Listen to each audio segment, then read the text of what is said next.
Live. Hello, everyone. Welcome. Thank you for joining us. I am Quinn the GM here with the one and only Late Lord Haven. I was the late one today because when we hopped in a Can you Discord save call, money and still oh get my God, reliable what's phone happening? service? With Tello Mobile, the answer Hold is on. yes.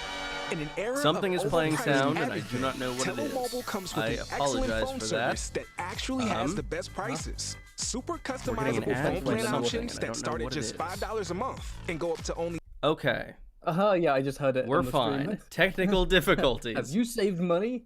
Yeah, my bad. I guess some other YouTube Unbelievable. video started playing in another tab, but we are A-okay now. Oh my gosh. Very professional Hey today. everyone. Hello everyone.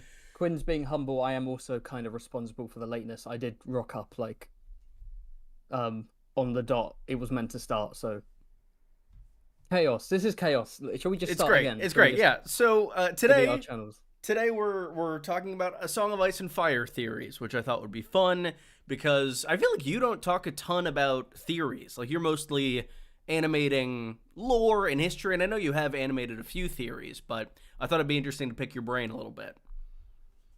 Yeah.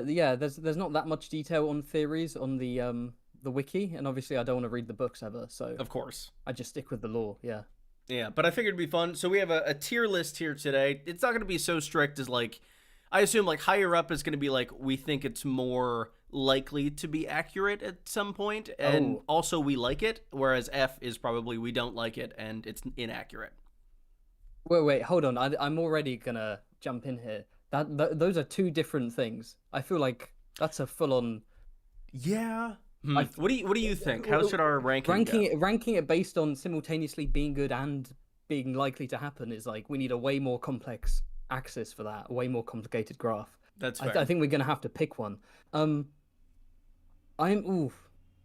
I think like I think likelihood. Oh wait, a tier list kind of implies more kind of, huh? Yeah. We could always do like how much Oh. we like them, and that is like influenced by how likely we think it's going to be. Oh, that's a good point. Because like You I know do what? Okay. like theories that I think will come true. Like that's a big factor for me at least. Yeah, that's a good point. You don't really want. I don't think many people suspect that like shit theories are gonna happen. Yeah. Like Euron being a vampire. Yeah, let's just roll with it. Yeah, great. So I just threw some random theories on here, and Yes. we can add to it as we go. Also, be sure to subscribe to Fantasy Haven and also like the stream. And if there are any theories that you want us to talk about, feel free to super chat and let us know, and we will cover your theories in this ranking. But where do you want to start? What are you thinking? Okay, so I've deliberately, since you sent me this document, I've deliberately ignored all the theories. Like I haven't read any of them. I don't know what any of them are because I want them to be boom, a surprise for me. So I'm kind of gonna look at the word A Song of Ice and Fire, and then my mouse is I'm gonna click on a random one. But this one is Aegon Blackfyre. Oh, that's pretty basic. Shout out to my animated Blackfyre Rebellions video. Check that one out. Yeah, that's true. Let's go. I really I'm haven't. not gonna put it on a ranking. I'll put it here. This is Right a in the weird middle. one for me at least because like I feel like I've referenced it a ton in like so many different videos, but I've never like actually like broken it down in terms of in like a theory of its own. What do you think of Aegon being a Blackfyre? I mean, it's tied in within. It's tied up with so many other Aegon-related theories. This obviously being Aegon the Sixth, Targaryen, allegedly that the Golden Company supports, etc., etc. But there are so many different theories around Aegon. Some people say that he really is a Targaryen, and they're all telling the truth. He is the daughter of Rhaegar and Elia Martell. Others say no, he's a pisswater prince. That's the point. He's just like a random peasant child, and they're pretending that he's royalty. Like what's his name? What's the famous one from history? Pretended to be one of the princes in the tower, probably killed by King Richard III. I remember exactly what you're talking about, but I don't recall the names. It was I don't know. I took a class on that period of English history in college, but I do not recall. Perkin Warbeck, a pretender to the English throne, pretending to be Richard, Duke of York, the second son of Edward the Fourth. Yeah, I thought so. But then others say there are more esoteric theories like, oh no, he's a bright flame. He's descended from Aryan Bright Flame, the older brother of Egg. And it's like, but I think the theory that's most commonly accepted in the fandom.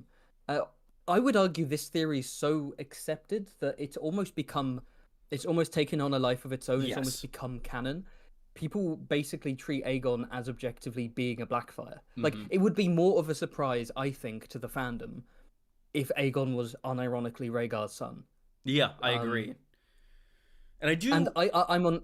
Yeah, go on. I was just gonna say, I'm confident at some point Aegon was supposed to be a bright flame. Just like if you look at the history of the series and where these things are mentioned, because like we get a ton of bright flame mentions in Clash, and then it falls off almost completely, and then the Blackfyres come in around A Storm of Swords, they start being mentioned, and it continues to be more and more and more as we go.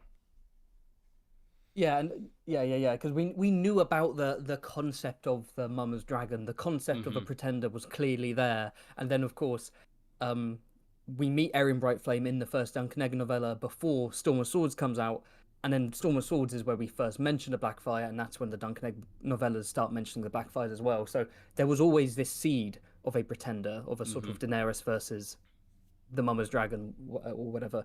I think I do agree with you that it was probably going to be Bright Flame, and then he came up with a cooler idea. In terms of, go ahead. I was just gonna say I love the hint from Brienne's story in A Feast for Crows. That story of like the black dragon sign at the inn that was thrown away and then washed up rusted red years later. That's a really cool detail that I love. I was just about to bring that up. I was going to say we do get clues and hints all the way from Mama's Dragon in Clash of Kings to the rusty inn sign with the dragon. And of course, I think the biggest hint is probably the Golden Company supports him. Yeah, which is not so much a smack in the face as like a mailed gauntlet to the jaw in terms of how obvious it is. Like the Golden Company have abandoned something they were doing in, I believe, was it relating to the. They had a contract with, I want to say, Tyrosh. Yeah, I think it was. It was one of the former Triarchy. I forget which it was. I think it was Tyrosh.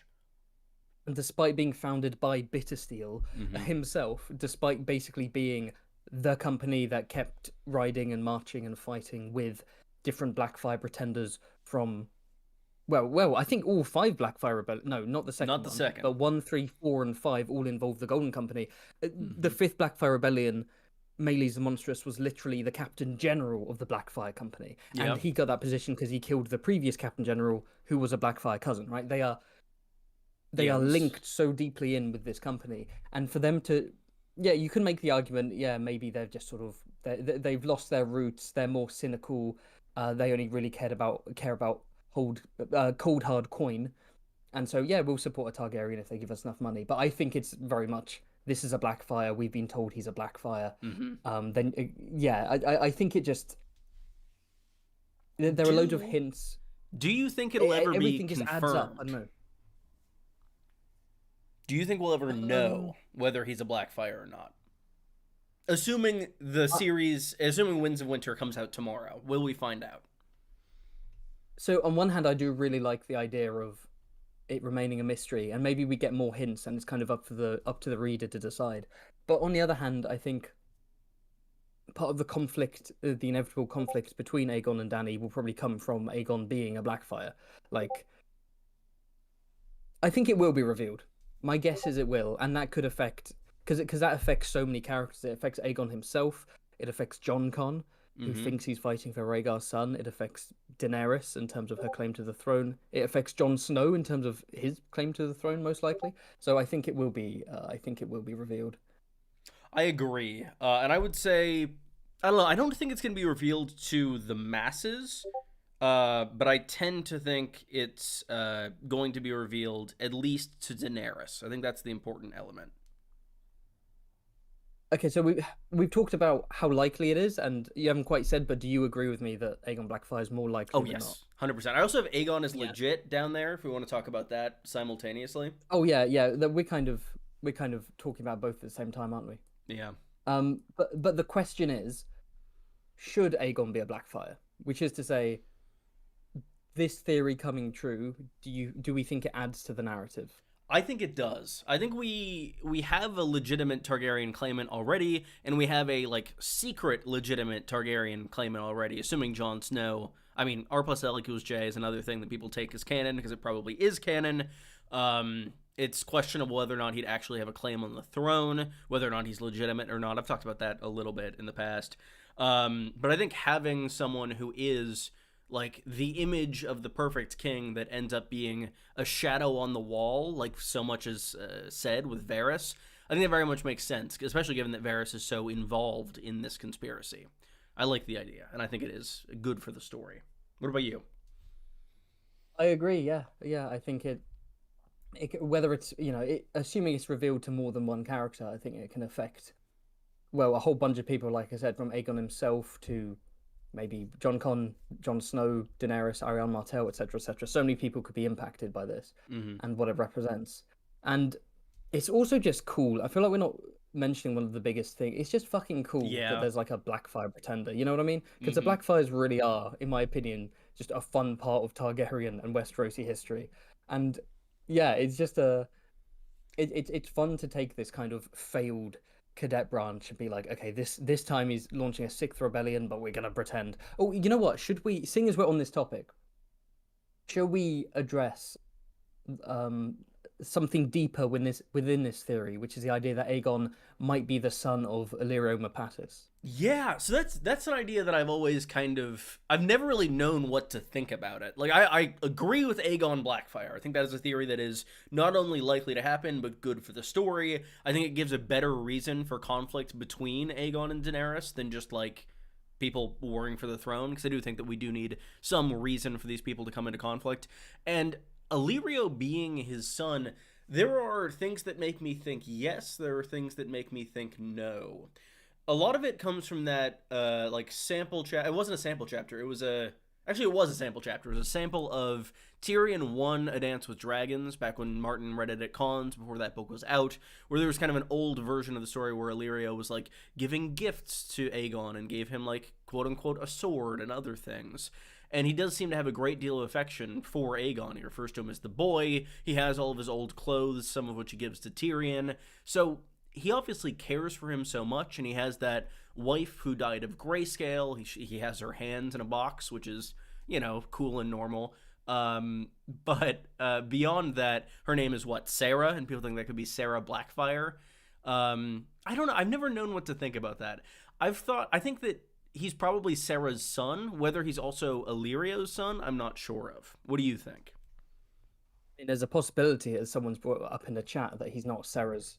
Oh, whoopsie. He's not Sarah's son at all, but Varys' son, because Varys might not be a eunuch. Also Varys fair. might be a bald Blackfyre woman, because we know that the male line of Blackfyre has died out, and it's Illyrio and Varys were more than best friends. Or there's another theory that Varys might be like Sarah Blackfyre's brother, and he's Varys Blackfyre. I don't know. There's some fun stuff going on there, but I think it would be fun. I don't know how much I'm not 100% convinced that he's Illyrio's son, but like, yeah, some those little details in Dance about Sarah's petrified hand and Illyrio's obsession with her, I feel like that's not just pure character work to make him intriguing. It feels like that's seeding something. And it wouldn't surprise me if it is revealed that yes, this is Illyrio's son, that he's getting onto the throne, both for personal reasons, to sort of make himself wealthier, give himself power, maybe make himself a lord, etc., but also for personal reasons, because that's always more interesting. It's way, maybe George decided, he was like, well, it could be that Illyrio is just generic evil businessman who wants to get someone on the throne to make money, but that's kind of dull. Like, there needs to be a personal element, and that's the perfect personal element. I will say there are a couple of arguments against the Blackfyre thing. One of which we discussed on a previous live stream quite recently, which is, why does Varys monologue to Kevin Lannister implying that Aegon is a Targaryen when he's about to kill Kevin? Like, what's the point in lying? Yes. Which I think there are a number of good reasons to lie there. I don't like that point against this theory. Yeah, and we discussed that. And of course, talking about that led us on to a brand new theory, right? That I made a video on. Yeah, about deliberately killing Pycelle and Kevin in the same way was it Aegon and Rhaenys were killed Yes. to imply that the Martells were involved. It's almost too good to be true. Anyway, and then the other argument is Aegon presumably knows how old he is, and it's a very big coincidence if he happens to be exactly the same age as Aegon Targaryen would be. Yeah, but that's another thing that I feel like it's so easy, especially in like these medieval settings, to like say, oh, a 16-year-old is actually 19, but he's a late bloomer. I don't know. I think it's something that could very much be worked around by schemers as competent as Illyrio and Varys. Oh, don't get me wrong. You could trick other people, but I mean, Aegon himself. Yeah. We're not inside his head. We don't have his POV, but he seems to be under the impression that he's a Targaryen, right? Unless he's like a master troll. Like he thinks he's a Targaryen, so he would know how old he is. He would be able to go, hold on a sec, I was meant to have been born on this day, and it is currently this year. Wait, I'm 2 years younger or older than I'm meant to be. Like, so either Aegon the Sixth knows he's a Blackfyre, which I don't think is quite in line with how he acts. No.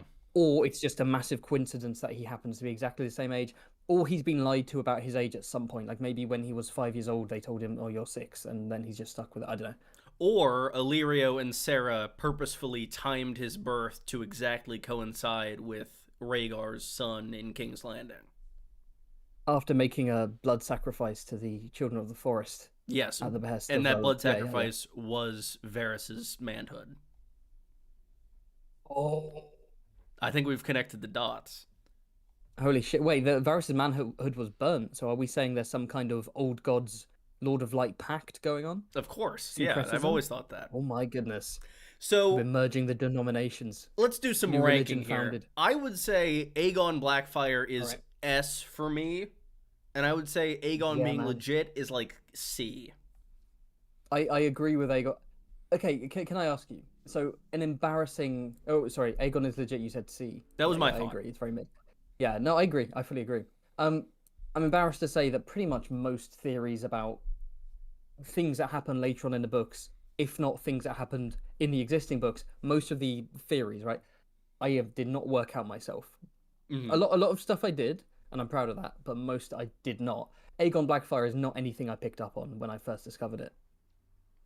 Me, I did not. So it was weird. I was someone who I watched season 6 of the show. That was the first thing I saw, and then I watched a bunch of Alt Shift X videos, and one of those was the Varys video that details this theory. So I didn't have a chance to work that one out for myself.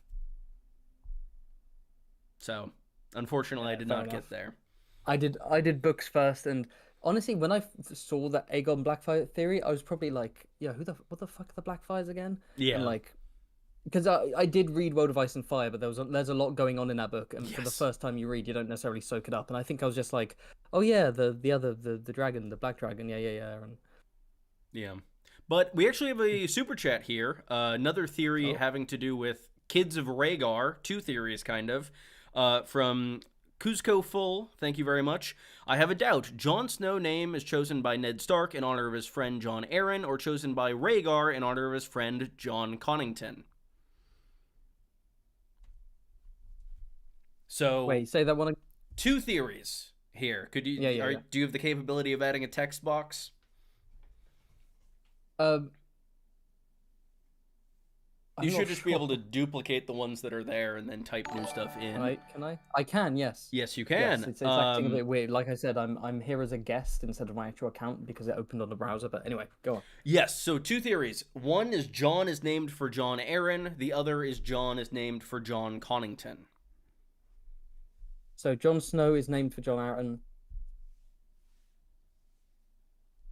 And Jon Snow is named for Jon Connington is the other one. Yes. Huh. Yeah. All right. So I tend to think that it's just what we think it is, and Jon Snow is named for Jon Arryn by Ned when he arrives, because Rhaegar is it never explicitly stated? No. That he is no. It's implied, because I mean the 2 kids that Ned has in the immediate aftermath of the war are Robb, Robert, and Jon Arryn. But it's unclear whether maybe Rhaegar had left a name for Lyanna to name this kid, but also we know that not Aegon, Rhaegar was very much on, like, the prophecy train. Like, he named his kids, Rhaenys and Aegon, the first two, and then, I mean, if we're to believe the show, another Aegon. So I'm not sure if he would name a kid for Jon Connington. I do think that Jon Connington is going to think that he was named after him when he finds out that Rhaegar has a son named Jon. And I think that'll be a fun chapter to read. But I also get the impression from both Connington's perspective itself and other characters who knew Rhaegar's just general talking about him that Connington cared a lot more about Rhaegar than Rhaegar cared about Connington. So I'm not sure that Rhaegar would name a child Jon rather than, like, Arthur, as people say that Arthur Dayne was his real best friend. But I also think the odds of Rhaegar naming his son a non-Targaryen name just seems quite slim in general. Mm-hmm. Again, I'm not convinced Jon Snow's name is Aegon Targaryen. Like, it could be. I'm not convinced. I think it's Aemon. But I think that being in the show implies that he does have a Targaryen name and that Ned renamed him to Jon Snow. I'd say there's almost no chance that Rhaegar named his son Jon after Jon Connington. That feels like a... We're saving that like for a my stretch. son. I like Aemon. Yeah, I like him as Aemon. I like him Aemon. as I like Jaehaerys. Jaehaerys. The one I've heard mentioned more recently is Jacaerys, which could be interesting for another dark-haired Targaryen, and it's a name that doesn't come up often. And Jace has association with the North, so I don't know. It's on my list of names I could see for Jon. I've also seen like Viserys as like a male Visenya, since that would be the third kid of Rhaegar, but who knows? Okay, so Jon Snow is named for... Let's start with Jon Arryn. This one's kind of, like, probably... It's bordering on canon. I would say A. It doesn't have, like, the sparkle, like the 10 factor. I think A is like, yes, it's true, but S is it's true and it's fucking badass. Yes. So there's nothing cool about Jon Snow being named after Jon Arryn, really. And then named for Jon Connington? Like D? I mean, anything... Well, I'm thinking F because Jon Connington. Of course. I would say at least D, because it is a possibility, and I think that it is something that at least one character in the story is going to think at some point. Well, I guess this is the issue with our system, that there's a difference between how likely it is and how good it is. Because I think him being named after Jon Connington is just kind of dumb. Mm-hmm. So I would put him on F. But in terms of likelihood, I don't think it's impossible. So anyway, we have another super chat, and it's an idea I've never heard before, but I really like now that I've heard it. Thank you for the super chat from Simric. New theory I'm working on. Aegon and Jon Snow as parallels to Visenya and Rhaenys to Dany's Aegon the Conqueror. Which I really like, because I think, like, Aegon is kind of this, like, fancy-free young lad, right? Like, he's just a normal teenager, and I feel like that does kind of fit with, like, Rhaenys from what we know of her in terms of being, like, someone who loves music and singers and poetry and whatnot, and dragon riding, the kind of more whimsical elements of life. And I feel like Jon, when he's returned from the dead, not only will I assume he'll be more, like, serious and warlike, I think he'll have this element of kind of dark magic about him, like Visenya did. Yeah, more magical, more austere, more strict. Oh, I like that. So if the parallels go further, does that mean that wait, let me work this out. Dany gets both of them pregnant. Yeah. I was trying to work which I could see. Does it mean that Aegon's gonna cheat on Dany for a bard? Oh, maybe, and Jon will maybe use dark magic to... will not actually be descended from her. Yeah, that's another. We should add that to the list too. That's an interesting idea. I love that. The whole, like, I love that. Aegon the Conqueror has no biological children. Aegon is shooting. Yeah, that's. Oh my god. I'm sorry, guys. I'm trying to. There's stuff in the way on my desk, so they can't even see it. It's behind the text box. Oh, perfect. Haha. Anyway, Aegon and Jon equals Visenya and Rhaenys. So this would imply that they team up and become the three heads of the dragon. Mm-hmm. I just don't see Daenerys teaming up with Aegon. That's not really where their storylines are headed, I think. I talked about this in my video I put out yesterday a little bit about, like, Dragonstone and who's going to hold it. But I don't expect Aegon to take the threat of the others, the White Walkers, very seriously at all. I think he has no reason to at this point. Whereas I think Daenerys will. Yeah, I prefer the weirdos and outcasts and borderline villains being the ones who fight in the north, as I've discussed before. Agreed. And in the south, it's the glorious, handsome hero Aegon who Night saves of Summer. the realm from the Mad Queen, maybe even from Euron. I don't know. And then is their true hero, and that kind of makes Dany. That leads to the maybe the post-apocalyptic bittersweet ending where it's the Dance of the Dragons, perhaps. The kind of Dany versus Cersei. Well, in the show, what that should have been, maybe. Yeah, I agree. I'd say for this one, B tier, because I think it's less likely to be true, but I do think there are going to be some parallels there going on, and I really like the idea.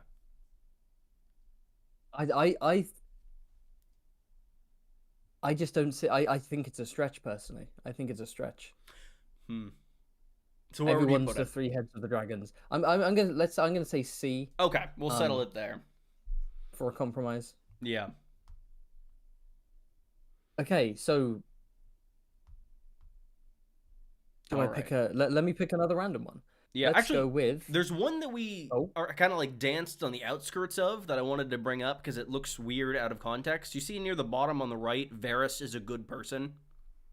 Oh yeah, seeing as we're talking about Varys, let's bring this bad boy up. Yeah, because I was doing research for a video that does not yet exist, like looking into things confirmed to have been like said by Martin about the TV show that could end up being true in the books. And like while doing this research, I found that apparently at one point he texted Conleth Hill and said that like the key to Varys is that he is fundamentally at like a base level a good person, which I found super interesting coming from Martin. Yeah, that's fascinating. I know, considering everything around Varys suggests. And like the epilogue, he like does a double murder.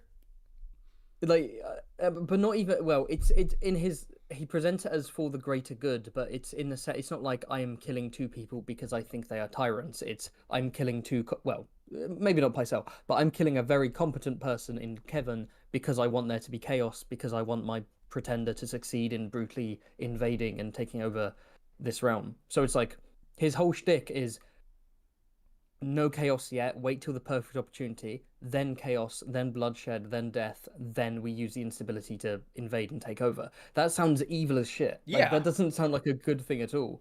It's not that different from Littlefinger, who is like super evil. I guess the difference is Littlefinger's about causing chaos for his own rise, whereas Varys is focused on maybe it's this idea. Obviously, there's very likely there's a personal link to Aegon for this to really hit home emotionally for the reader. But I suspect that because he talks about Aegon being raised as the perfect monarch, maybe that's the idea. Where it's I'm putting in someone who spent time with peasants and has been trained in all these things and is basically the perfect king. But does that make him a good person? That there's whether he personally is like attached to Aegon or not, the fact that he raised him to be a good king, therefore it's justified to make the realm completely unstable. And because it's not like Aegon is an alternative to Joffrey, for example. Initially, it wasn't like Varys was like, oh no, everything's fine under Robert, but Joffrey's gonna take over. It's like I will cause chaos at the right moment to install my person. He admits that Kevin is doing too good of a job healing the realm, and that's why he kills Kevin, which seems like the opposite of what Martin is saying there. But also, like, I don't know. I think maybe what Martin is saying is, like, Varys does genuinely care for, like, the common people of Westeros, maybe? But it's a head-scratcher, right? Like, I'm not sure.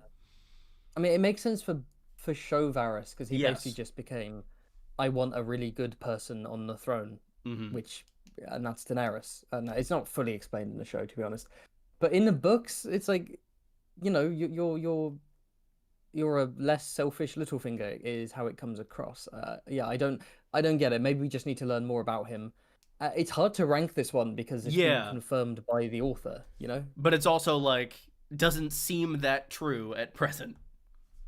No. Oh, excuse me. No, it doesn't. Where does this one belong then? maybe B? B? B or C? Wait, why again, are we ranking this on likelihood or on whether we Both, like either? it? Because I think mostly like good how much we person, like it. how much we like it as a theory. I don't really. I like him being complex. The whole fundamentally good person though just doesn't really seem to fit with who he is. Yeah, that's fair. Maybe C then. Or D. I'd go D, honestly. Okay, we'll put it there. We go with D? Yeah. Let's put this in here. All right. Okay, we're getting a lot more theories thrown at us via Super Chat, so do we go through them now, or should we go through the existing theories and then we save all the Super Chats for last? How about we alternate? Okay. So that was an existing theory. In that case, we'll go to the next Super Chat, which is from Amon TGE, thank you very much, who says, Jon is named Orys. Rhaegar is naming kids after the Conquest era Targaryens, so he would name his bastard kid after Aegon's bastard brother. That's really cool. I'd never heard that idea. Huh. I've not heard that either. Yeah. Shout out Orys Targaryen, man. I'd Are we forgotten sure that he's not named after King Orys the First, who was killed by his brother? Yeah. His brother, who may or may not have been Maegor the Third. Yeah. That's a really interesting idea. I often forget that Orys is like supposedly this Targaryen bastard. Huh. Yes. Both I'm gonna have say injuries for to this their one, hand, right? Oh, injuries to their hand, dark hair, kind of a stretch. Jon has brown hair, or Orys had black hair. Both very involved with House Baratheon. Yeah, but the question is, why would Rhaegar want to name? Yeah, because he's naming them bastard. These things because of the prophecy, because of the three heads of the dragon. Yeah, I don't know. So it's a really interesting idea, but I don't know how likely it is. Yeah, no, it's one of those things. In terms of the concept behind it, it's pretty fresh. I like it, but is it going to happen? No. Like I guarantee you, no. Jon is not named Orys after Orys Baratheon. Yeah. I would say, for me, at least in terms of ranking it, it like walks the line of being something I really like, but also don't really find that likely, which would put it probably around the middle of the list for me. See, this. We do need, next time we need to have a different format than a tier list. Yeah, this format's terrible for what we're trying to do. We're trying our best. We need to do the axis with the four quadrants. Yes. Is what we need. Yeah, we'll do that next time. Also, because of your stupid fucking chat box, I'm gonna move this stuff over. I was gonna say, maybe we make the things a little smaller in those more crowded tiers as well. Use Streamlabs, damn it. Never. It would crash my computer, apparently. Okay, so in that case, let's move on to an existing one. Oh, shall we knock out these two at the same time? Yeah. We haven't ever talked about like the secret Targaryen theories. Personally, I like Jaime and Cersei being Targaryens a lot more than I like Tyrion being a Targaryen. I don't like either. Neither do I. I would be choosing from the worst, in my opinion, but I think that it fits. Gun to my head, I would choose Jaime and Cersei. Because out of all of them, Cersei is the most Targaryen. Yes. In many ways. Yes. In many ways. Okay, let's start with... Who do you want to start with? Let's do Tyrion because he's on his own. Okay, so starting with Big T. Because, the basis is, like, it technically could happen because, like, Joanna Lannister went to a tournament in the year prior to Tyrion's birth where Aerys made all these comments about her being attractive and stuff, and people think something might have happened. But beyond that, it's unclear.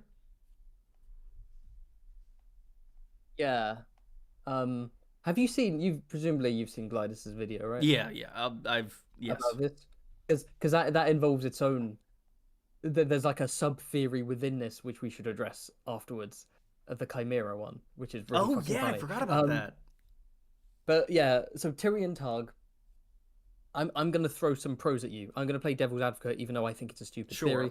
I'm not convinced that originally it wasn't In fact, look, someone's just stolen the words from my mouth. Someone said in the chat, I think Tyrion was supposed to be a target at one point in the books. A Game of Thrones maybe, but then George changed it. I kind of agree. That, I think, hits the nail on the head, actually. I think it's quite likely. So here's the pros, right? So the pros for why Tyrion could be a Targaryen. The Mad King Aerys was apparently obsessed with Joanna Lannister, and there's a possibility that he may have forced himself on her. 2, Tyrion has heterochromia, 1 green eye, 1 black eye. The green could be from his mother Joanna. The black could basically be a very dark purple from the Targaryen side. 3, he has blonde hair that's so pale it's like almost white, sort of platinum blonde, which again, Targaryen's hair can range from honey blonde to platinum blonde to silver, so it kind of is in that Same with that Tommen's. Targaryen range there. Say that again? Tommen's hair is described in the same way as Tyrion's. Exactly. So that's one of the cons. That's one of the arguments against. Yeah. That is a Lannister thing. And also, I don't know, it could lead to some kind of plot thing in terms of in a Game of Thrones, he dreams of dragons, right? He loves dragons since he was young, and if he had Targaryen blood and he was a secret Targaryen, then he'd half Lannister, half Targaryen, he can ride a dragon, right? Mm-hmm. And maybe making his mother a Lannister was a way to keep him as a Lannister, so he is still one. Yeah, actually, the more I talk about it, the more I think within the context of the first book, I bet he was meant to be a Targaryen, honestly. I would. And then George was like, I'm going to drop this because there's not much point to it. And yeah, those are the arguments for in terms of contextual clues, or textual clues, rather. Yeah, so the main thing for me, in addition to there being no evidence that isn't like mega circumstantial, is that I think Tyrion and Tywin's relationship is one of the most like foundational and compelling in the entire series. It's just so crucial that these two characters not only despise each other, but at their core are so similar. Like Jenna Lannister says, Tyrion is Tywin's true heir. And I think that kind of has to be true in the story. I feel like the point is that, yes, Tyrion is Tywin's, and that is something that both of them hate. Yeah. I think it's way more interesting that they are biologically related. I think it does a disservice to both characters and their relationship with each other and so on. If it's like, oh, he's actually a bastard, and that's why Tywin hated him, and actually they're not related at all, and blah blah blah. Like, yeah, I think that the emotional resonance of their relationship is way more important than, I guess, Tyrion having a badass moment where he gets to ride a dragon. Which I'd also say, on that front, on the dragon riding front, I think if somebody is likely to do a Nettles in the future of the series, it's Tyrion. Like, figure out, if I feed these dragons enough sheep or whatever, they'll be okay with me, and I might be able to ride a dragon. Emptying that bargain bucket down the hill, leading that dragon out. Come over here, Rhaegal. Yeah. Well, actually, I'd say he's the second most likely to do Nettles behind Victarion, but beyond that. Shut the fuck up. No, genuinely, he has a ship full of, like pig's blood or something, or pigs, I don't know. I think so. I think he's going to sound the dragon horn and be able to claim Viserion. I'm not happy with my Victarion drawing. I'm not recall what it looks like. Well, that says a lot, doesn't it? I'm sorry. So, Tyrion Targaryen for me is an F. I don't know what you think. I don't think I gave him a strong enough jawline is the problem. Anyway, Tyrion Targaryen, yeah, I agree, F. I don't like it. I think it's not true anymore. I think it may have been true, and there are counter arguments to a bunch of... That would be a fun video. Like, theories that used to be true, but he clearly changed his mind on. Like Jaime being king. Yeah. You've just reminded me of like this 2-year-old Google Doc page I have where I had a bunch of video ideas and I haven't looked at it in, well, potentially 2 years. Cobwebs on that shit. I'm pretty sure I had a video idea which was basically explaining the original manuscript and trying to make a trilogy out of it, including And I think one of the theories I have, I don't know if anyone else has come out with this, because I think I've only contributed one genuinely unique theory to the fandom, other than kind of helping you with the framing the Martells with the was that us or was that someone in the That chat? was chat mostly. I cannot take full credit for that. But the only theory I've legitimately come up with is that Raymond Frey kills Catelyn because it's a self-insert, because one of George R. R. Martin's middle names is Raymond, and it was painful. That's for such a him to cool kill idea. Catelyn. But I have another theory. I don't know if it's original. Oh fuck! What were we talking about? Oh, that complete. I did too much setup. We were talking about theories that were true in the series past. Oh yes, my theory is that maybe the original plan was going to be evil King Jaime on the throne with Littlefinger as his hand. That was going to be Littlefinger's endgame. Well, maybe not final endgame, but like specifically because there's a moment in Feast where Jaime thinks about Littlefinger and thinks he would make a good hand, and it might be a cheeky nod. Either we talked about this or somebody like posted about this on Reddit, because I've heard that before. I think we talked about this before. I have a sneaking suspicion I've just taken someone's Reddit theory and I've convinced myself that it's mine. But anyway, a video on that kind of stuff would be quite fun, actually. It would. But before we get to Jaime and Cersei Targaryen, we have another super chat theory we should do. This one from... yeah, go ahead. Yeah, I'll just very quickly, just to wrap up the Tyrion Targaryen, there's also the Chimera theory, which is that he is the son of both Mad King Aerys and Tywin. Yeah, I don't super buy that one either. I think it's kind of a hat on a hat. Yeah, it's just pointless, but it's funny. Yeah. But super chat theory from Guacamine. I think Bran wargs Gregor, causing his migraines. Wait, what the? Okay, wait, let me get this one down. That's an interesting thought. Bran wargs Gregor. Okay, so Gregor Clegane, the Mountain, he suffers from headaches, and as a result, he chugs milk of the poppy like it's milk of the cow. Mm-hmm. So wait, so as in, what? To do this, to get to this space that this person is playing in, I think we have to accept a time-traveling Bran in the story, right?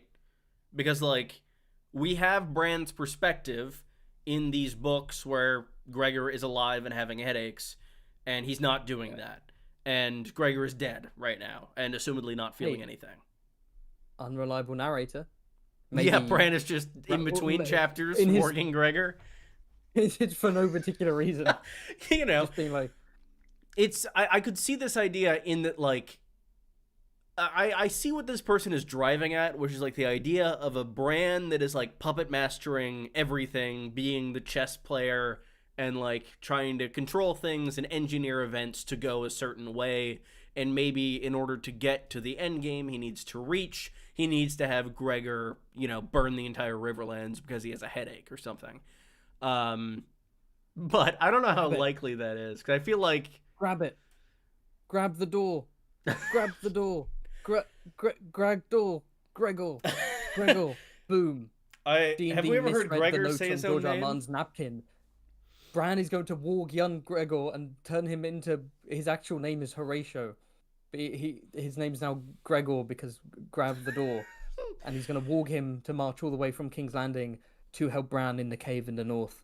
Because he's undead, so he won't be affected by the White Walkers. He's already undead, so they can't get him. He's right. The perfect bodyguard. Grab the door. Damn, I've come up with my second theory. And actually, if we're continuing along this track, Bran does have a vision of what is probably Gregor in the first book. Do you remember? Oh yeah, the guy with the blood head. Back when it was definitely going to be a trilogy, that those early chapters were definitely still right. Yes. That, you know, the whole Jaime being king was foreshadowed, etc. So yeah, what was it about? Why did part of Bran's vision involve? Like, he was basically seeing the Mountain having a helmet full of blood. Like it implies that George had an idea for the Mountain to become this kind of undead flesh golem since the start, which is really fucking cool. Yeah. But what's that got to do with Bran? Why is he important enough? Yeah, to be why is that important vision? enough? Like, that is weird. Maybe it's meant to be more metaphorical, that he's that the mountain causes so much death that there's blood under his helmet. Yeah, it's also, it could just be an idea of like Martin is throwing out prophecies and like figuring it out later. Because like when I've been a dungeon master and I've like played with prophecies and like given them to my players, I've just like thrown out shit and then kind of worked backwards from there and eventually gotten to that point. So I don't know. Because like things like Daenerys' vision at the House of the Undying, one of them is very clearly Euron sailing to her, but then Martin changes it, and then it's very clearly Victarion in the sample chapter he has for Winds. So prophecies are something that's very in flux in terms of Martin's writing. But yeah.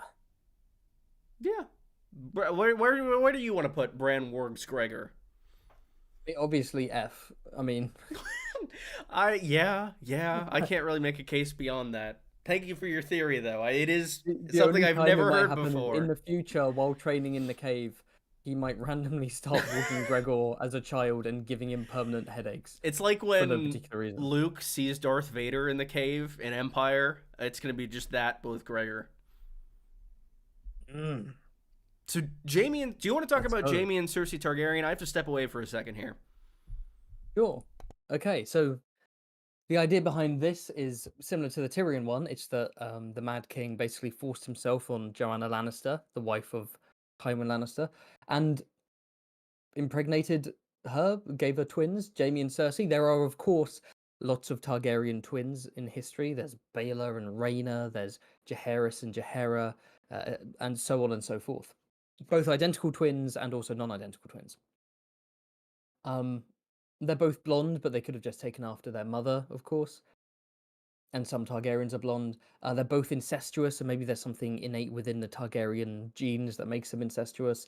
There's lots of Targaryen parallels, especially with Cersei, where she says, you know, the Targaryens wedded brothers and sisters for thousands of years. Why can't she be with Jaime? And she's obsessed with wildfire, and you know, she's a little bit mad queen. They're both, of course, very tall and beautiful.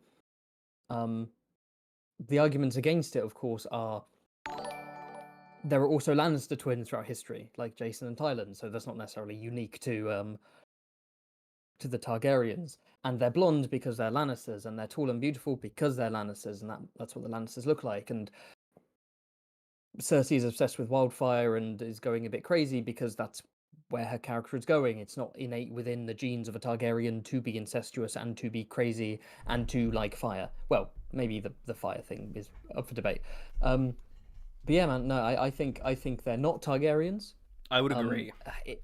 I don't think there's not really much of a point to it. I get it's not as bad as Tyrion Targaryen, but I still think it takes away.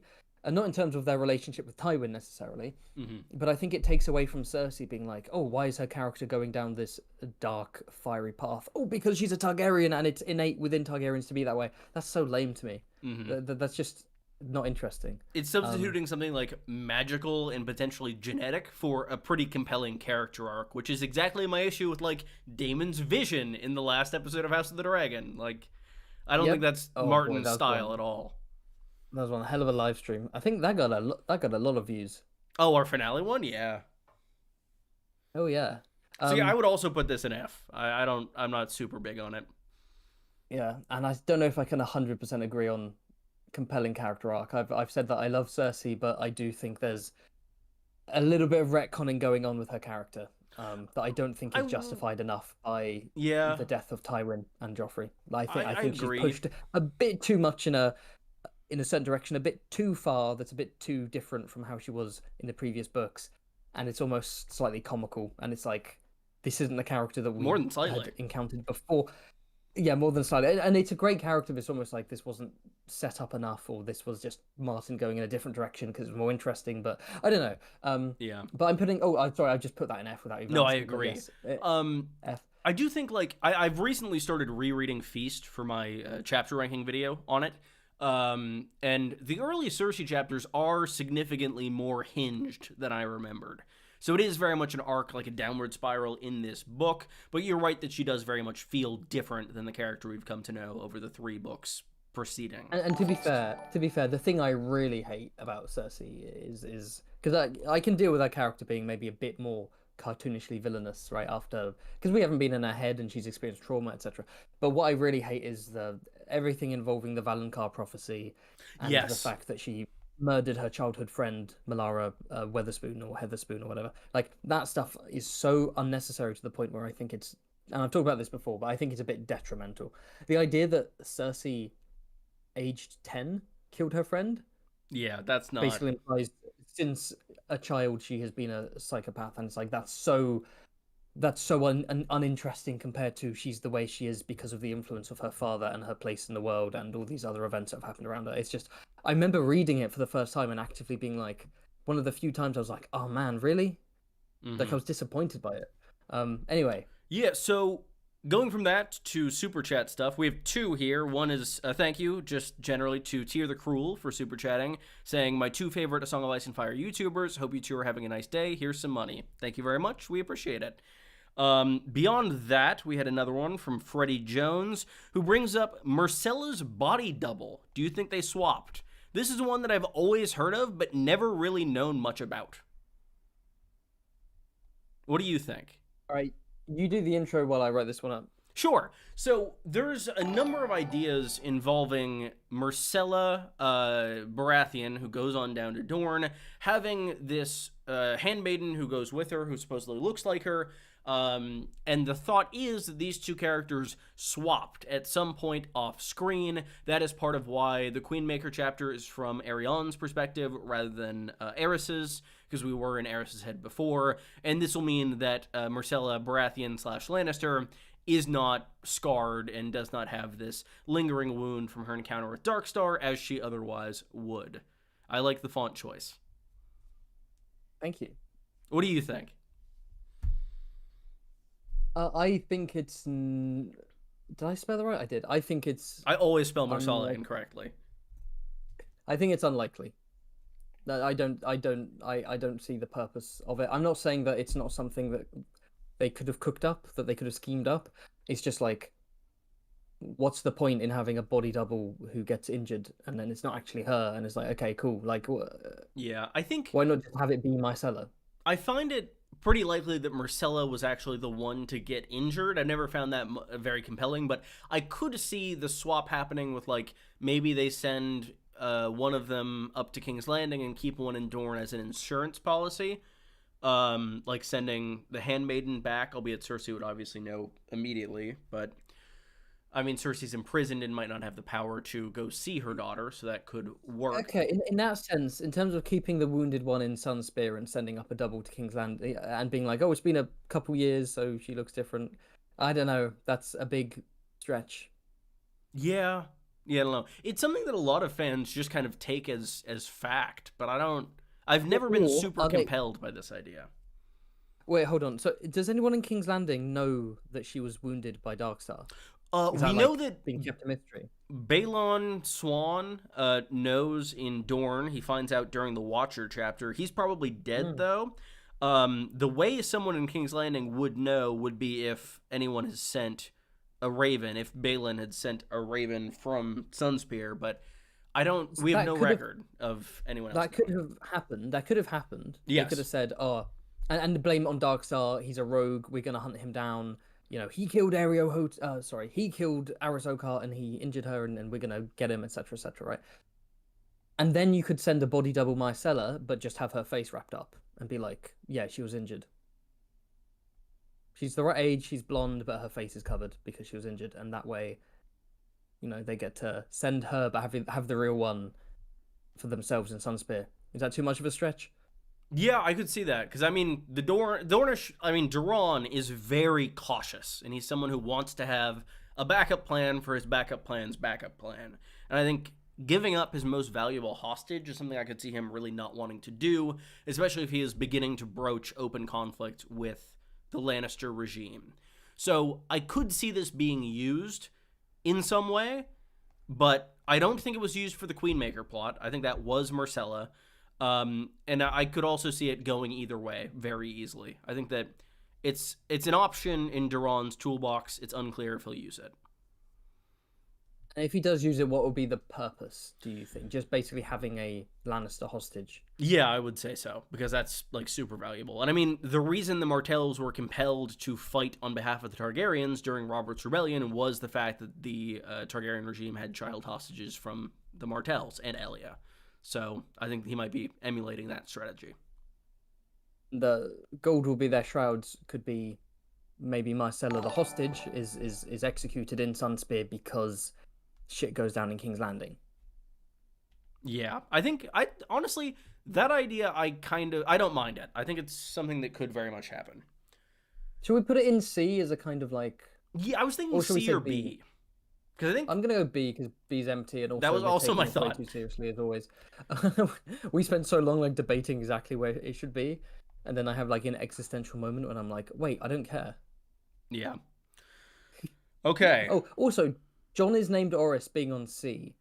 Pissing me off so much. It's D? such a shit thing. Yeah, we'll go D. It's so not true. It's a really cool idea, and I think that makes it deserving of not being at the very bottom, but I could see moving it down to D. Let's do that. All right, what's next? Up to you. We'll do an existing one now. Existing one. Okay. I'm gonna... Barristan is doomed, because I recently did a... Yeah, that was part of my thought. I know you'd recently covered the Battle of Fire. Mm-hmm. So, I can explain this one since it is something that I very much believe. I think Barristan is going to have 0 more chapters beyond the samples we already have for him in the Winds of Winter, because I think that he is going to die in the Battle of Fire. There are a number of reasons for this. We know that Barristan as a viewpoint was created specifically to solve the Meereenese knot, to cut through it, and we know that Martin did cut through it. That is something that happened. That is no longer a factor in the story. But beyond that, I think that it is very much kind of set up in his arc as it is so far, as all 4 of Barristan's chapters are kind of resembling the arc of Criston Cole, the Kingmaker. His first chapter is, I believe, the Queen's Guard, then the Discarded Knight, then the Kingbreaker, then the Queen's Hand, obviously mirroring Criston being Rhaenyra's guard, being discarded by Rhaenyra after they were potentially lovers, that's unclear in the books, then being the Kingmaker, and then being the King's Hand to Aegon II. And House of the Dragon spoilers for the next 10 seconds, plug your ears if you don't want to hear, but I think this will mirror Criston's death there in being ultimately kind of fruitless and pointless. I'll be pretty vague in case anybody didn't plug their ears, but I think that is a big point of importance there. Important importance. I'm great at speaking. What do you think? I agree. I think he's doomed. Although I've mentioned on a previous live stream, I don't think the doom will actually happen in the battle, because I think it's a bit too obvious, a bit too dramatic, a bit too, if the character keeps thinking about a glorious death in battle, that means it's less likely to happen because he's thinking about it. So I suspect his death could be quite similar to the show, where he gets shanked in an alleyway by a bunch of cosplayers wielding kitchen knives. The difference being that he will be betrayed not by... Well, he won't be killed by the Sons of the Harpy. He'll be betrayed by the Shave Pate, who now has essentially taken over the city and will probably perform a purge. And then when Barry gets back in, he's like, I don't need you anymore. And then sets the Brazen Beasts, his men, the Watchmen, on him. And that maybe that's why Benioff and Weiss were inspired to give him a kind of a depressing, like, alleyway murder death, I could see that. which everyone hated. I do also think, I think part of me thinking that Barristan could die in the battle is specifically what we hear about Barristan 2, because it sounds like Barristan's plan is going, like, incredibly well, like, perfectly, and that never goes well in Ice and Fire. Yeah, there might be some battlefield issues. Because we were talking about this before your video. I think we were just chatting about the Battle of Fire, and we were talking about the Victarion horn thing.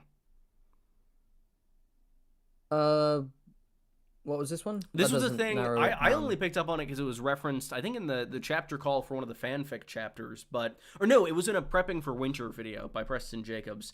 And it's that Barristan's signal to advance to his banners is 3 horn blasts, which is exactly what Victarion is about to do. Yes. So his troops are going to get, like, out of position entirely through means that aren't his own, and he might get kind of pinned in and killed. And then is what's the aftermath of that? Is it that basically Barristan's kind of attempt to lift the siege fails, and then the siege just continues? No, And I then think it's ultimately, inevitably... I think even if Barristan is killed, I think he's most likely to like take a fatal wound and die in the aftermath of the battle.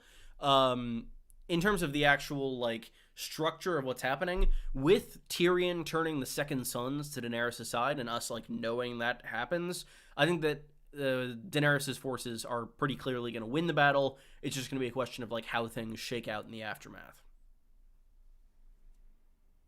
Yeah, but Ooh, I think we oh can my both... God. That's a really good He's probably point not... from chat What? that I'd never considered. From River Blossom saying 3 horn blasts means the others as well. Yes, at the wall. Yeah, I Yeah. was thinking that when you brought that up, but I That's wasn't really sure fun. how I I could never thought bring about that. in. Huh. It's thematically then 3 horn blasts is a sign of impending doom. A pending supernatural doom. Yeah, I would put Barristan as doomed in A tier. Or not A, sorry, S. We both agree that whether it's on the battlefield or outside it, he's probably not surviving. I would agree. But yeah, Rest moving. in peace, Barry. What's our next super chat? We have just a super chat of a We're picture gonna of like a. I need to.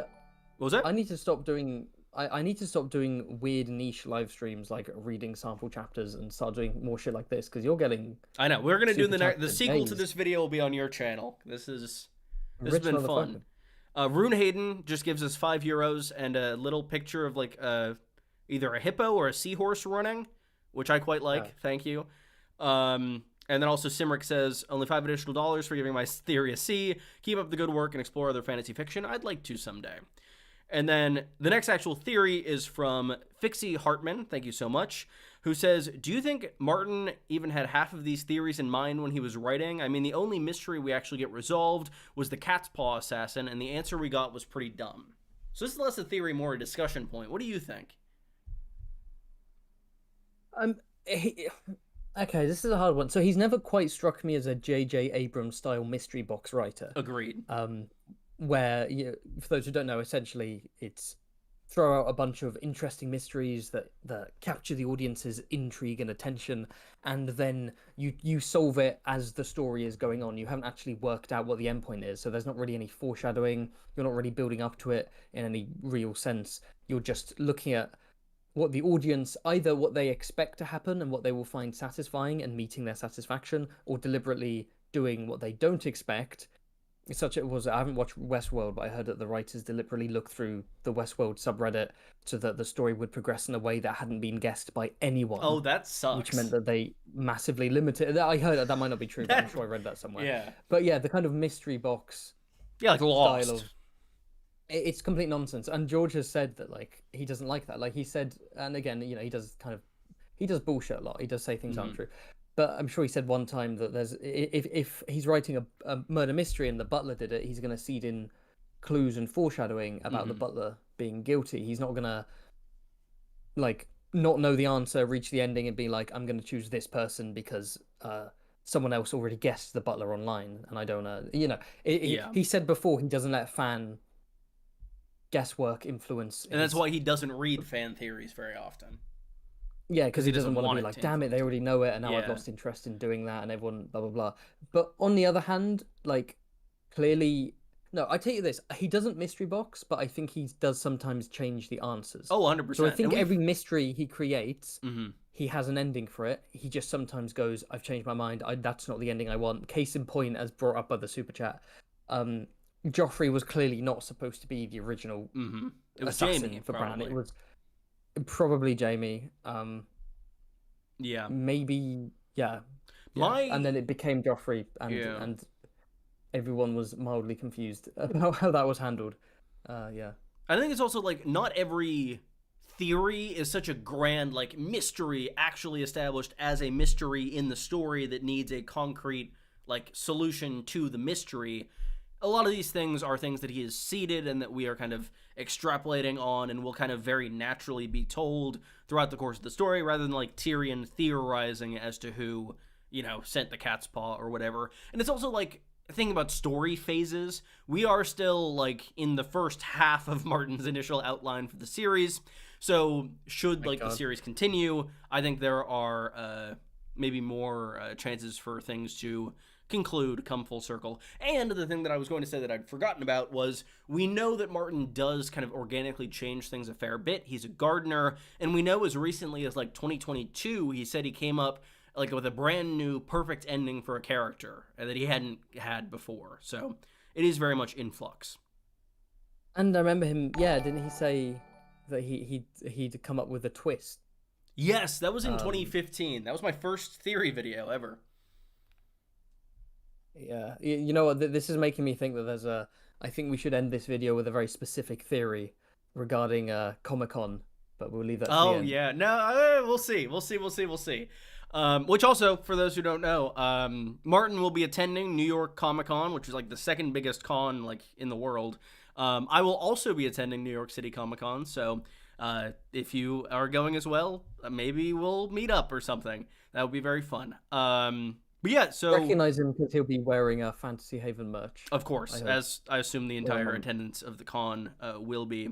So that wasn't like a ranked theory, but another one that we could rank is from Pioneer 10. Thank you very much. Brynden Blackfish drowned whilst swimming away from River Run, but his mantle will live on by freedom fighters donning his mantle like the hounds. All right, Brynden Blackfish drowned. Okay, so the reference to the hound is the fact that when the hound is quote unquote buried, his hound helmet is left on top of the grave. Whether he's actually buried or whether it's the monstrous reputation and legacy of the hound is buried while Sandor himself goes to live a quiet life on the Quiet Isle, we don't yet know fully. But yeah, the helmet symbolizes the kind of callousness and cynicism and evil of the hound as like a sort of a figure of infamy, an outlaw, a villain in the mind of the population of Westeros. And then that helmet gets taken by Rorge, who proceeds to commit all kinds of atrocities, and people think it's the hound doing it. And then it's taken by Lemoncloak, who's probably going to do a bunch of horrible stuff, maybe a second Red Wedding, etc. So because that already exists and is a really cool idea, I don't really see the purpose of there being this sort of, faceless Blackfish, who is embodied by different people doing various different things. I don't really see the point. I think it's a cool idea, but it's already done with the hound, and also it feels just like a waste of a character. I would agree, and also like I would argue it. Yeah, if any character is going to know how to swim, I think it's going to be a Tully, and also like that's true. I could see this being passed on if the Blackfish dies in battle, which I could very much see happening and wins, especially if he ends up like linking up with like Sweet Robin or Sansa or Arya or the Brotherhood, and passing it on after that. But him drowning, I don't know. Him dying off screen on the show was bad enough. I was actually going to ask what's worse, him dying off screen on the show in a random fight in a dungeon somewhere, or him trying to escape and drowning off page. I think the drowning might be worse, honestly. The thing is that with the hound, like you have the helmet. What's the physical aspect to? Yeah, I think it's legacy. I think people might be thinking of the show and like his like black scale mail armor, which looked super cool. Yeah, that I don't super remember his outfit being described in the books, but yeah. I'm gonna say for this one, I'm thinking like D or F. And I'm not really judging it by quality. I'm just judging it by like, is it gonna happen? Probably not. Maybe we change the text of it and say like Blackfish mantle will be passed on or something. I could see that being more likely than him drowning. Yeah, I just don't. I think that's already being done with the hound, and I don't see why it would be done with the Blackfish. Yeah, it's kind of done already. So next is one of our pre-existing ones, or if you want to wait, where are we putting it? Oh, I thought we said D. It? Oh, did we? Okay. D or C? Sure. Yeah. Oh, not C. Yeah, it's not going in C. I see. I can afford to be meaner to these theories because they're not paying me. That is fair. Well, wait till we get to your channel. You're hostage. Let's see. So, if you want to pick from the pre-existing ones. Oh. Okay. Let's do the one that we added here. Yes. Because it's a fun one. Aegon is shooting blanks. So I'll introduce this one. Basically, Aegon the First, Aegon the Conqueror himself, the man who united the Seven Kingdoms and sat the Iron Throne, which he himself forged from the blades of his enemies, etc., etc. He is not actually the head and founder of all the branches of House Targaryen who came after him. Oh, I phrased that awkwardly, didn't I? He is not the father, basically. Long story short, he's not the father of King Aenys the First, shout out Aenys, and therefore he is not the descendant of all of the Targaryen kings. Aenys, Rhaenyra, the Viserys, Daeron, all the way down to Daenerys. None of them are descended from Aegon.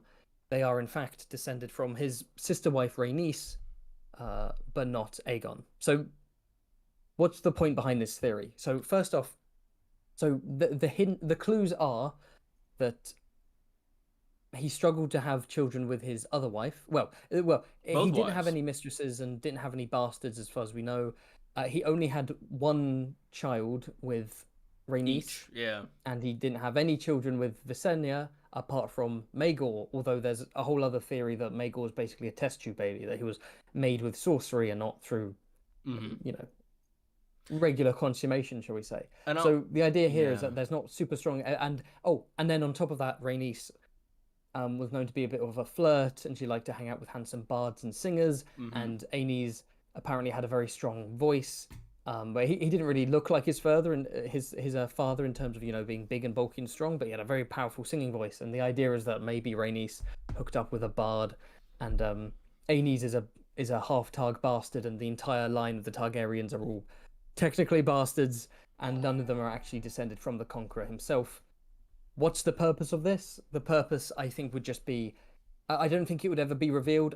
I think it's just the kind of thing that's kind of ironic and funny and makes George maybe giggle to himself. Yeah, I have a point for and a point against. Point for is that Martin loves his history. I actually just ordered the, first of the series of history books that he based, the style of Fire and Blood on, that I'm very excited to start. And I think that it is very much a recurring pattern of history of these, supposedly great men not really having any, true heirs of their own. Napoleon didn't have any sons. That sort of thing. And I think that could tie into Aegon. I think Napoleon didn't have any sons. He had some nephews. He did have a son, but his son passed away young. That's more what I meant, that they didn't, have any heirs who lived to adulthood and could succeed them. I think his son was technically Napoleon II. Well, yes, because then the next ruler was Napoleon III, who comes after Louis Napoleon. Yeah, shout out Napoleon III. What a guy. He was an interesting character, but Napoleon II I don't super count because he was just a kid.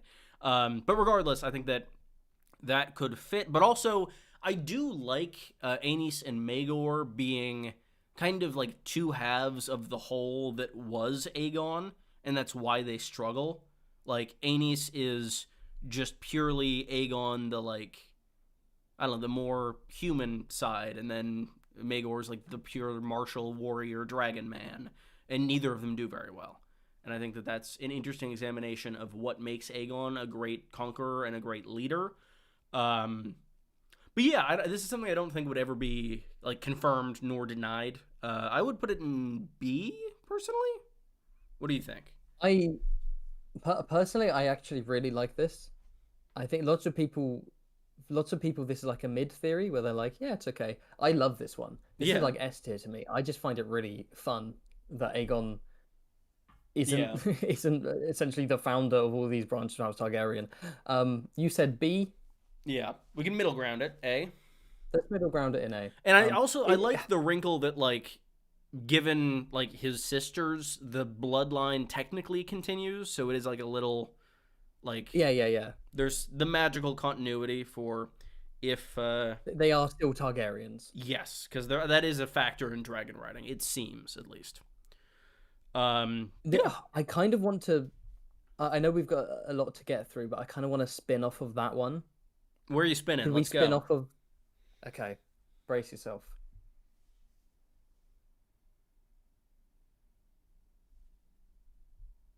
Oh, so, King Daeron the treasonous Good is a bastard.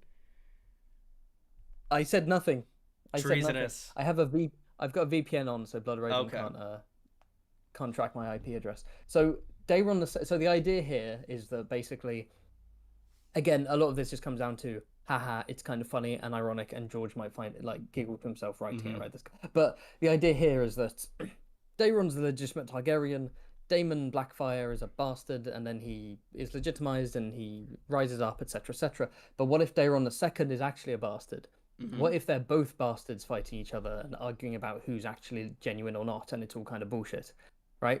The idea here is that his father isn't Aegon the Unworthy. His father is his uncle Aemon the Dragon Knight, who was in love with Queen Nerys, who's the sister wife of Aegon the Unworthy. And yeah, and there's already rumors that he's a bastard, right? That the Unworthy himself tried to spread to kind of fuck with his son, I guess.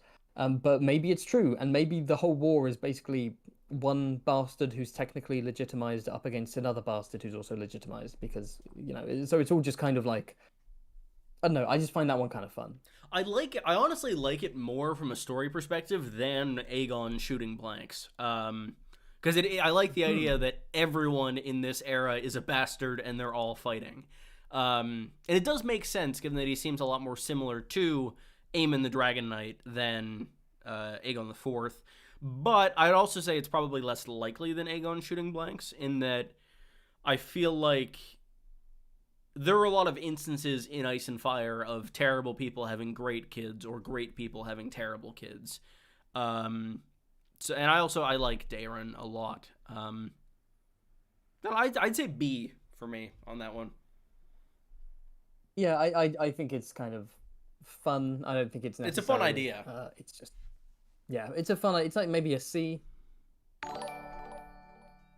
Is that too high? Yeah, C's good. A C. Let's put it above this absurd one. Yeah. So moving on to another fan theory here. Let's see if I can. I went a bit silent there. I'm not gonna lie. I was looking at food to order after this live stream. I'm hungry, boy. Another theory from who's next? From Simric, thank you. Gurm has finished the main series but doesn't want to listen to everyone complaining, so it will publish posthumously. I think this is I don't think this is true at all. No, I don't think. I think any thought of in the this, slightest he wants to do that. Yeah, honestly, I don't even. Maybe just instead of what you've written, just say like Martin has already finished. I think that's more of what is being said here. But I think that the blog post last month makes it clear that, like, if he had it done, it would be out. Like, that's pretty clear. I don't think he wants to take any more abuse. And also just like, what author would do this? What author would be like, I'm gonna write something, but I'm only gonna release it once I've passed, so that I don't get any backlash. Like, no author authors want praise, and they want good book sales, and they want to enjoy how people are reacting to their books. Like, I've never. I can't imagine him holding on to it. He would. That's Shall we say F tier? I would agree. He's definitely not finished. Just another one fairly quickly that I'm not even sure we need to maybe we rank it. We'll get your opinion on it. It's a thematic theory. Thank you, Laggle, for this. I have a minor thematic theory. Tyrion and Jaime have mirrored arcs. Jaime was labeled a villain but rejects it to become a hero, while Tyrion is labeled a villain but embraces it in the end.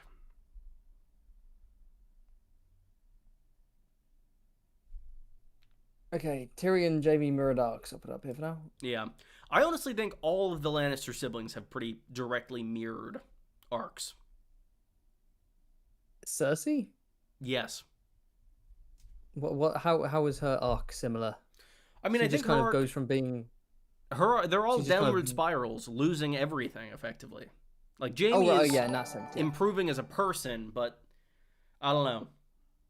And they also have very similar. I think they're very realistically written siblings, in that, like, they have similar thought patterns. I love that, like, each of them has this, like, series of words that they continually think. It's bordering on OCD, which I have, and And like, well, I mean, we have Jaime with the Moon Boy thing, we have Tyrion with where whores go, and we have Cersei with like the Valonqar and Tyrion being in the walls. It's very fun, and I think that all of them, the key to part of their arcs is like losing something that's so crucial to them. Tyrion loses his status and his power. Jaime loses his hand, and Cersei loses also her status in this sense of like allure and beauty via her walk of atonement, stripping everything away from her.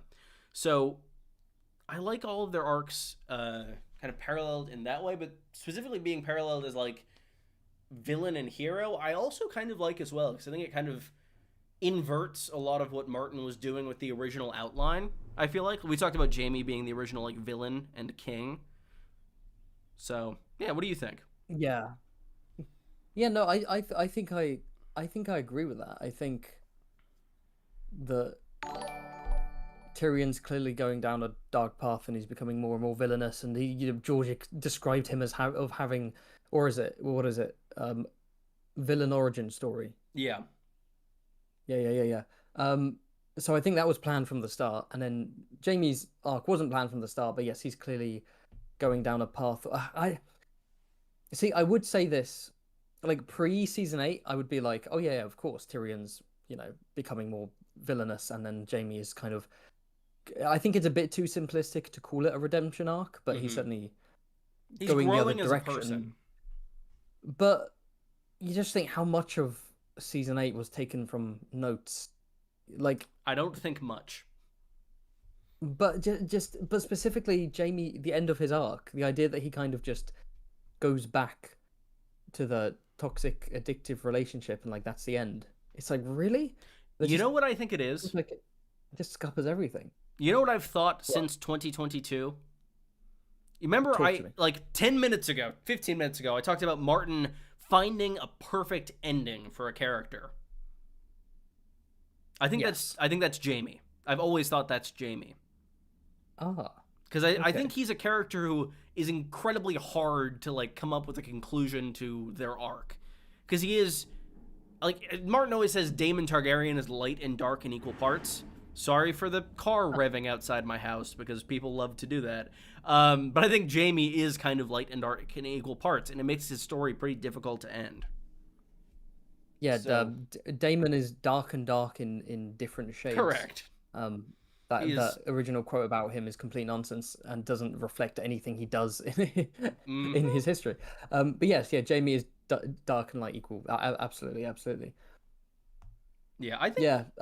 I'd say it is hard to think of an ending. Can you think, just before we rank it, can you think of an ending for Jaime? Wait, hold on. There's also Tyrion, because his ending in the show is like he just becomes the Hand. And it's like, surely that's not the ending for him in the books, that he's just rewarded by being Hand. Yeah. I have a video, not my next video, but the following is going to be about Tyrion's role in the story going forward. Because I think I did hit on something. I think there is an element of season 8 that is probably from Martin's notes, as much as I hate to say it, and it involves Tyrion. I won't spoil that now. But I think Tyrion will be alive at the end of the series. Honestly, you know what my number one thought for Tyrion is? And maybe Jaime? Honestly, best ending would be Night's Watch.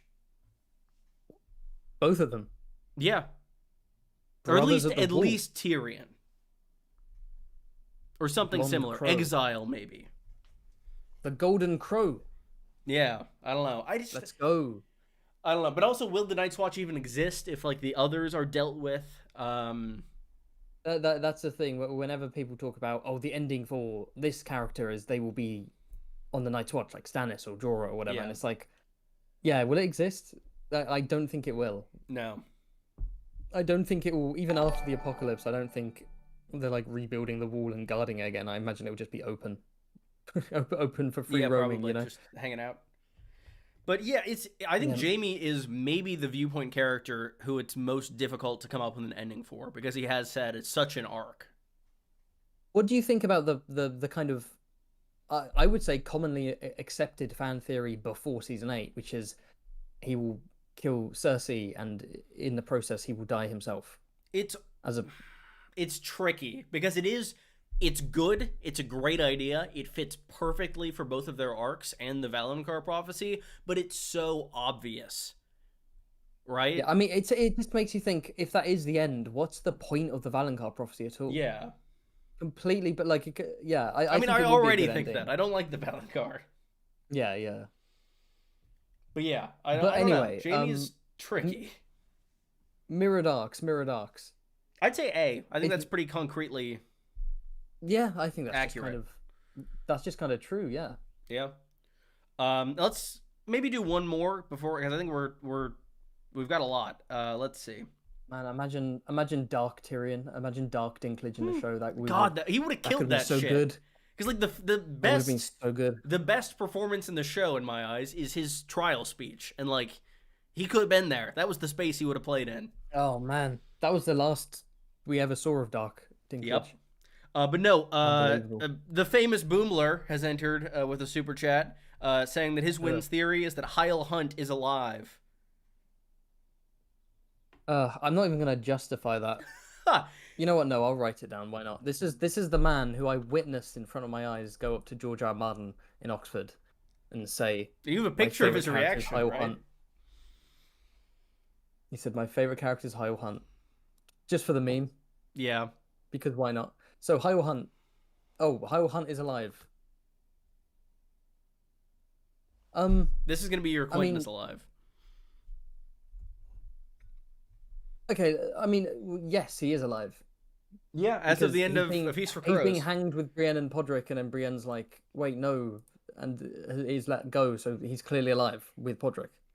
I think the thought of him dying, at least in my eyes, is that he's like kind of the odd man out of Brienne's crew, right? Like, I tend to think that Jaime and Brienne are going to survive their interaction with Stoneheart because their arcs are not done yet, and Podrick is like a baby, and I think Stoneheart has fallen a lot in terms of her morality, but I don't think she's going to kill a child.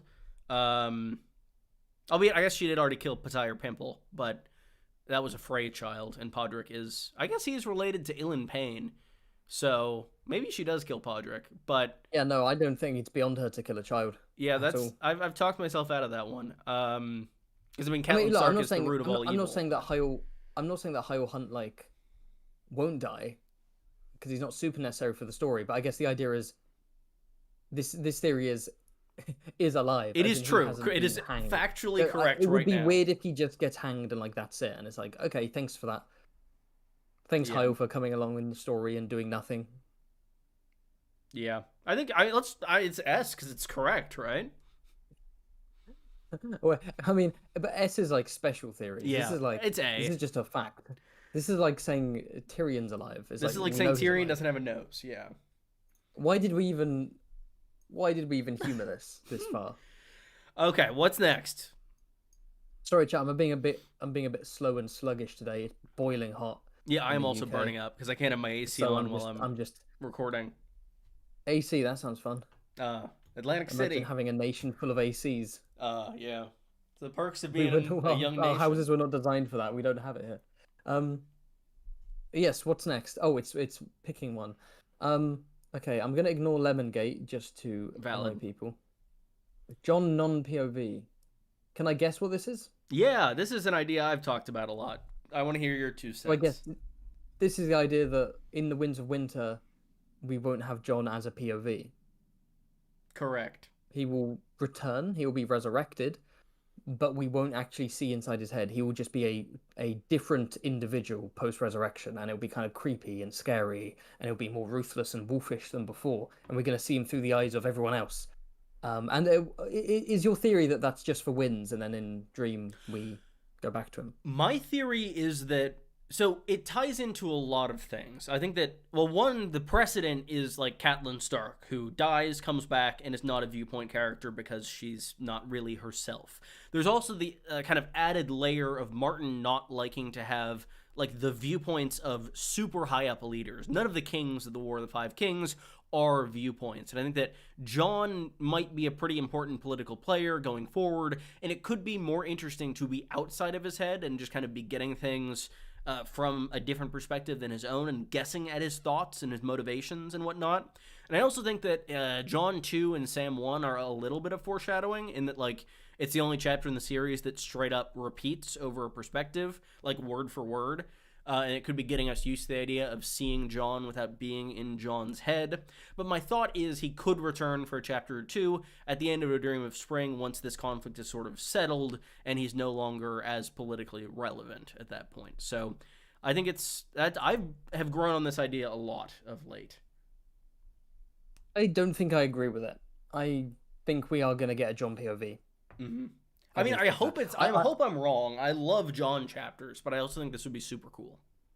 I kind of like the idea of... I do like the idea that we get, like, a ghost chapter. Yeah. It would be a bit self-indulgent, and considering how stuffed Winds is going to be, I have no idea if there's even room for that. But, like, a ghost chapter with Jon warging ghosts before being resurrected could be really... Like, that could just be a really beautiful piece of writing, you know? That could be, like, a really cool, ethereal chapter. That could be. But yeah, no, I don't agree with non-POV. There could be the ghost but it's chapter a cool idea. and It's a then cool no Jon idea. chapters. Yeah. No, wait, say that again? There could be a ghost chapter and then no Jon chapters.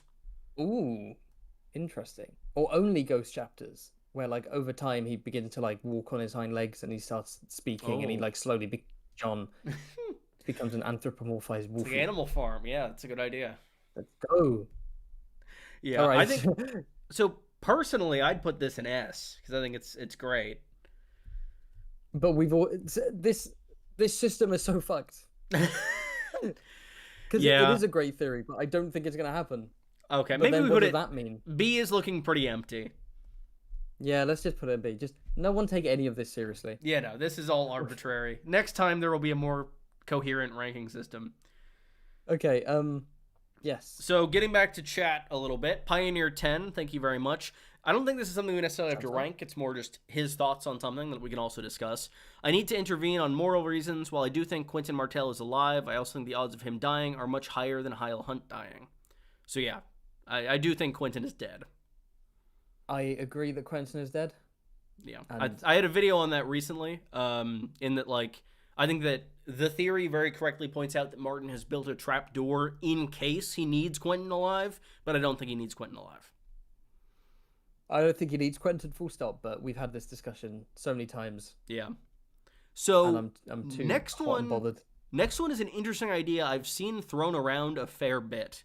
Thank you to Joey Fangaz, who says, theory, Stannis, parentheses, the one true king, crown emoji, will not just be the next Night's King, but also be the conversion of the show's version of the Night's King. So, how about we just say Stannis Night's King, and we can go from there. Okay. That sentence is going to be very hype, you have no idea. I know. So, I think we've discussed elements of this on a past stream, or maybe I did on a solo stream. I think that there are a lot of parallels already between Stannis and the Night's King. Specifically, rather than having this other that he's married to, instead it's kind of Melisandre, making him kind of the Day's King, fighter of the Night's King, if you will. King of the Sun, yeah. Correct. But yeah, there is all of these connections, or there are all of these connections, if I had grammar, between Stannis and the Night's Fort. We talked about this on your channel in your 5-year gap live stream. But the plan during the 5-year gap was to have Stannis use the Night Fort as this base of operations, which obviously was the same for the Night's King. So that's another layer. Evil Uncle King in a dark, twisted castle. It's very Hamlet. Perfect. Evil witch accomplice. Well, that's not Hamlet. What do you think, Stannis Night's King? I quite like it, but how does his story get there? Again, the whole Nightfall parallel is fun. The Melisandre Undead Bride parallel is fun, but yeah, he's currently. I have a vision for how he gets there. I think I know. Okay, yeah, go on. In like, he's gonna win the Battle of Ice. That's set in stone. Night Lamp would be an S tier if we had it on the list, because it's just true. I think that Stannis wins victory there and then takes Winterfell, but is eventually cast out. I think the majority of his forces are going to be killed either in the fighting at the Battle of Ice or in taking Winterfell. He'll be near alone, but I think then Winterfell is going to pass to Rickon to Sansa or to Jon Snow, and Stannis will be left without really anywhere to go. I think given that, he will then return northward to the Wall, because we do know that he is going to burn Shireen at some point in the future of the series, according to George R.R. Martin. And Shireen is currently at the Wall and really has no reason to leave the Wall at present. I could see her going back to Eastwatch maybe, but regardless, I think that Stannis' future is at the Wall regardless, because I think he'll succeed in the very short term, and then beyond that, not be able to hold Winterfell for himself, and then have to return to the Wall because he can't really go south without facing more Lannisters or Aegon. So is the parallel here purely that he's a king at the Night's Watch holding the Dreadfort, holding the Night Fort, or is it that in some way he's gonna, because the historical or even I guess mythological Night's King was like a villainous guy? Is it? I don't know. When it says Stannis Night's King, that kind of implies that he well I guess burning his daughter out of desperation takes him down that evil path. So there's also Daenerys' vision, if you buy into that too. Which one? There are a bunch. From the House of the Undying, it does in Dance. It directly refers to Stannis killing Renly, in that she sees a blue-eyed king with a fiery sword that casts no shadow. That's not the exact language. That's obviously referring to Stannis with Lightbringer. He doesn't have a shadow because he used it to kill Renly, but people also think this could be a connection to the others, the White Walkers. The blue-eyed king is Stannis as the Night's King. But I did just have another thought on Shireen, which is interesting. Oh? Because, like, the thought is he burns Shireen, right? That's his method of sacrifice. But, like, yes. Northern sacrifice is, like, giving children to the others, right? Mm-hmm. What if he does that? Ooh. Like Craster did. Like, he gives Shireen to the White Walkers instead of burning her. And it's like pilgrims giving pox-riddled blankets to the nation. No, he's trying to give the White Walkers grayscale. just White Walker statues be on the wall. Like, there's no invasion. Like, Stannis, one last resort. I think we've cracked the code here. Yo, that's a brand new theory. Brand new theory, folks. Stannis sacrifices Shireen, giving her to the White Walkers, knowing she's going to transform or die or something, in order to spread the grayscale and stop the apocalypse from happening. Let's go. That's the ending. Incredible. That would be S tier. If Stannis was the main character, that would be the ending. I agree. Yeah, but Stannis being the Night's King, I think there are connections between Stannis and the Wall and Stannis and the others, and he is like the one king who like wants to fight this great enemy. But him being the Night's King, I'm not sure. I think there are hints towards there being a great other in the books, and I think that's going to be, if anything, the role of the Night King in the show. But yeah, I don't know. What do you think? I just think it sounds cool. It does sound really goddamn cool. Just Stannis Night's King. Yeah. Oh yeah. And cool to be fair, the Night's alone, King it's in the top half of the list. Isn't exactly the great other. Like, the Night's King historically wasn't like someone who let the White Walkers in or anything. He's not really connected to the White Walkers outside of the Weird Bride. Mm-hmm. So I don't know. I kind of want to go. I don't know. I kind of want to go S tier just because it sounds cool. Yeah, let's just leave it there. I think it's deserved. Let's honestly. just leave it there. Earned. All right. Another one. You'll like this one, and I'm not sure if it's something we'll need to rank because it is kind of talking about another theory. But from Unread Cabbage, thank you very much. If Frey's Civil War happens, do you think Lothar would support Big Walder, another Blackwood Frey, if Stannis is still alive, could use it to escape blame for the Red Wedding if Stannis also supports Big Walder? Whoa. Say that one again. Let me simplify that. So, in a sentence.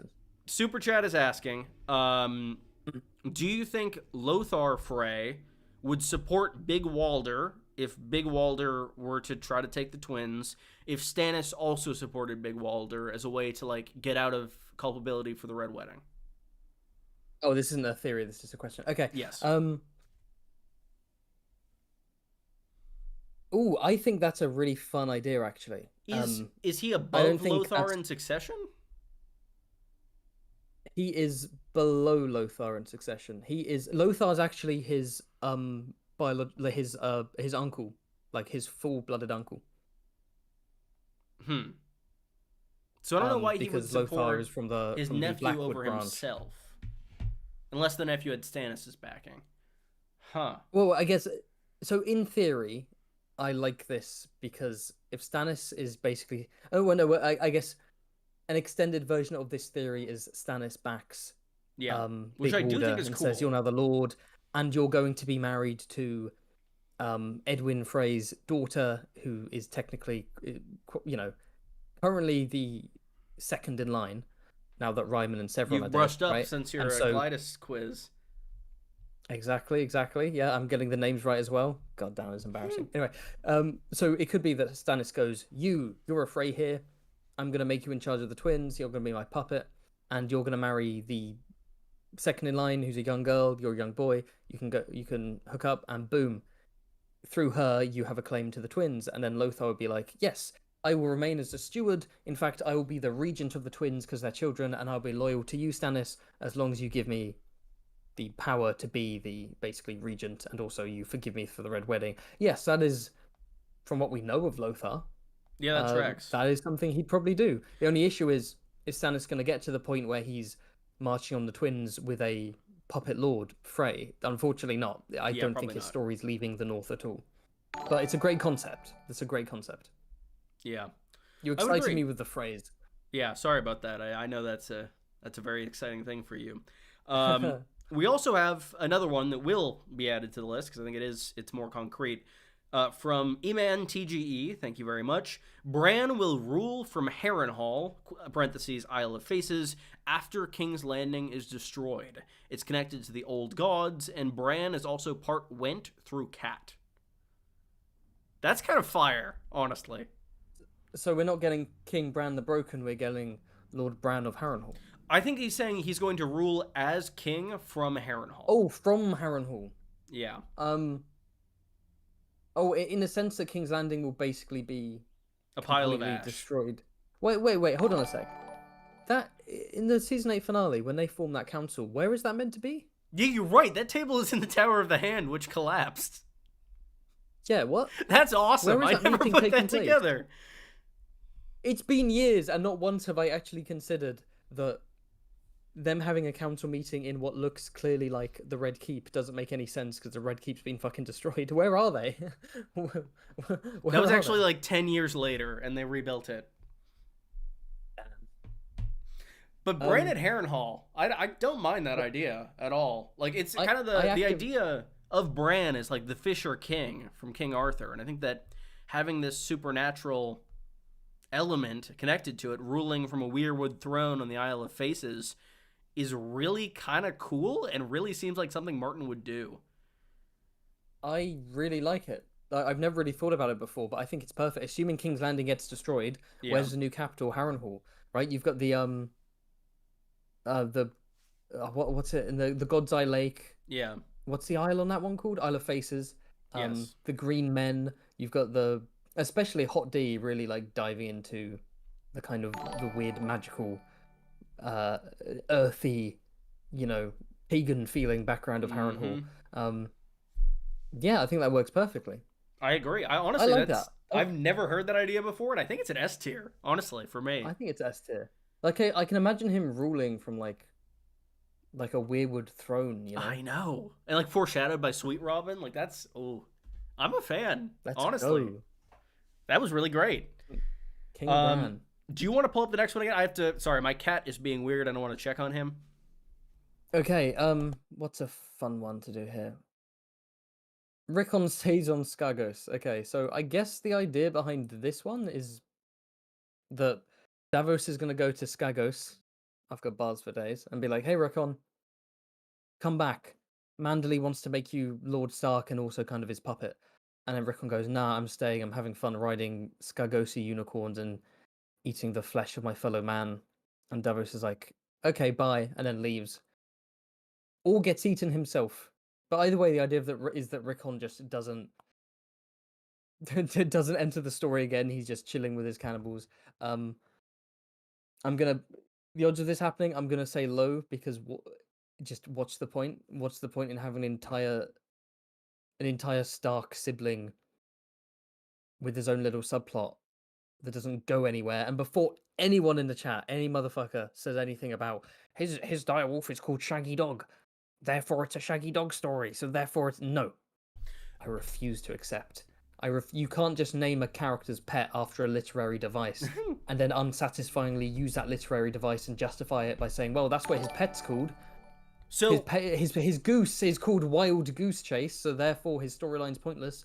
Do you get it? It's like, nah, not allowed. So not acceptable. This is actually this is a newer theory, and I wanted to include it here for a bit of variety. This is actually a Brennan Beefish theory, and it's less centered on Rickon and more centered on Davos's arc. And the idea is, like, his whole thing about weighing the life of one boy against a kingdom, because bringing Rickon back into this massive conflict in the north is undoubtedly going to be very dangerous for him in a way that is not dissimilar to sacrificing Edric Storm.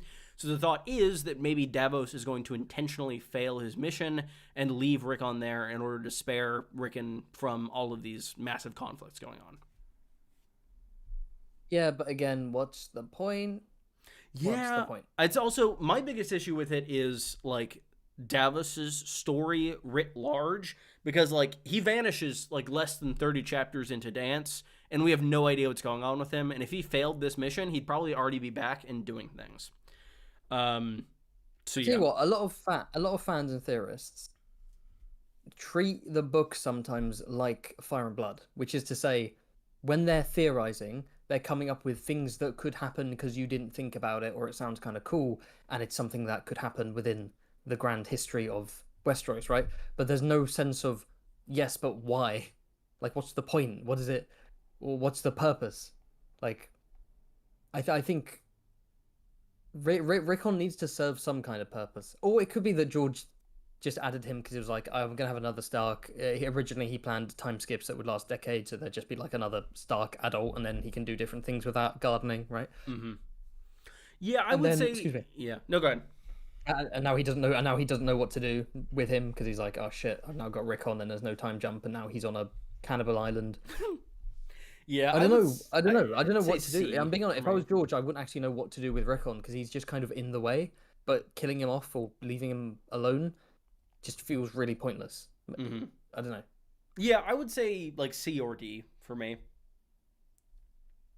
I'm gonna go D because Okay. to be generous, I think this is F. To be honest. Damn. Damn. All right. I'm Next being harsh. one- Oh, another. Yep. The next one from a fan I requested clarification on, and as far as I saw, did not receive it. If I'm wrong, correct me in the chat.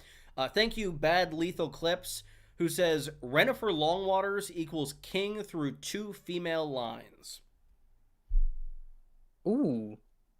I don't know exactly what. I've put Renifer Longwaters equals king twice. Wait, no. Let's try and work this one out. Okay. Who does he claim descent from? I straight up do not remember. I'm gonna try and work this out without looking it up. He claims so House Longwaters comes from a bastard Correct. of. Is it one of the Maidenvault princesses? Oh, it might be. Is it Elena? Is it the bastard of Elena and Alan Oakenfist? Is there created the House Longwaters? I realized it's from. I think I found one of the queens. I figured out one of them. I don't know her name, but I think I know who she is. Who's the other one then? If it's not one of the Maidenvault princesses, I think who's the other one? Didn't Aegon the Unlikely Egg pass over a like baby girl to get to the throne, like via the council? Yes, the daughter passed over. Not a baby girl, a young girl. Yes. The baby he passed over was Maegor, the son of Aegon Blackfyre. Yes, he passed over a baby and a young girl. The daughter of Daeron the Drunken. Yeah. So maybe her? Wait, what? Why? I'm just thinking of people who could be called queens. Oh, I see. There may be a. Because the she may super have had chat says kids who then king linked up from with the 2 Longwaters. female lines.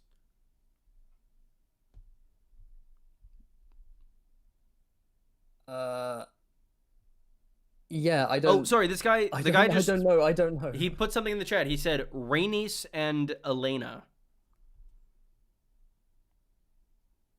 Which Rhaenys?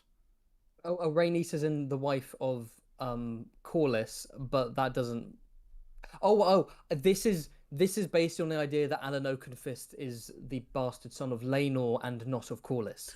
Oh my God. Okay, sorry. That makes so much more sense.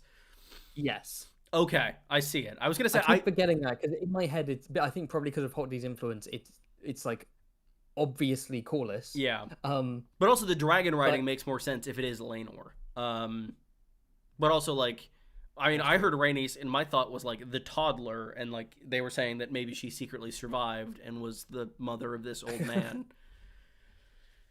God damn, that's where your mind went. That was exactly where it went. Yeah. If what they say is true, and the two, if Adam and Alan are in fact the bastard sons of Laenor, which is bullshit, then that means Renifer is indeed descended from both Elena Targaryen and Rhaenys Targaryen. Based. It does kind of Shout out mirror Renifer Longwaters. what Ben Plum, who has 2 drops of the dragon, supposedly. S tier. I mean, House Plum itself might not even have any plum blood up That to a is certain true. point. They might be purely descended from. S tier for this one. I can't go S tier. It's a really fun idea. Yeah. But B. I don't believe that Oakenfist is the bastard of Laenor. So I don't believe agree. it. But it's a cool one, so I'm Yeah. going to put it in B. How about B? Just because it's I like would agree. a fun little... I have to say, I kind of like what Gotcha. what Hot D did in terms of like explaining these guys being dragon riders.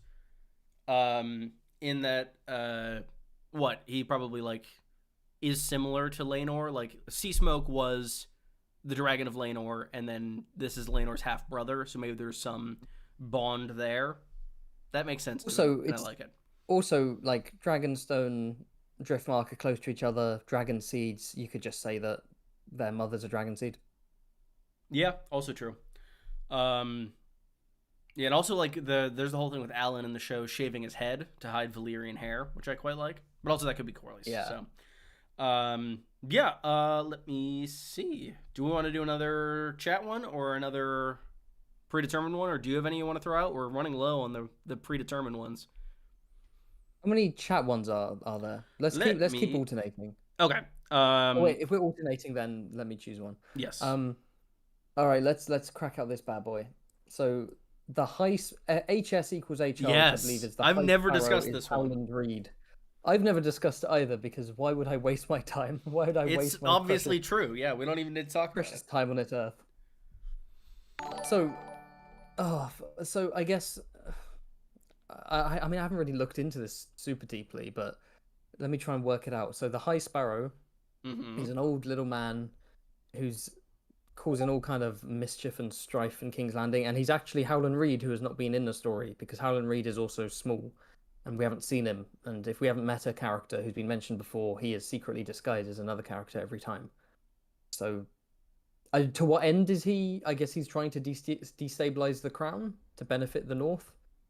Yeah, vengeance on the Lannisters is the one I Overthrow hear the a lot. Boltons. Justice for Ned. Long term. If the Boltons are supported by the Lannisters and the Lannister rule collapses, then the Boltons are isolated. Mm-hmm. It's just canon, I think, right? Are you thinking S tier right now? I'm thinking, yeah. I don't know. Have you got anything else to add to this bullshit? I think it's an interesting idea, and I think it does like the physical descriptions. I'm sure there's some similarity there that we haven't yet met Howland Reed, and I don't think he's supposed to be this old. My main issue is Howland Reed will come into the story at some point. Martin has confirmed that, and him being the High Sparrow puts him way far away from any of the things he needs to contribute to the story.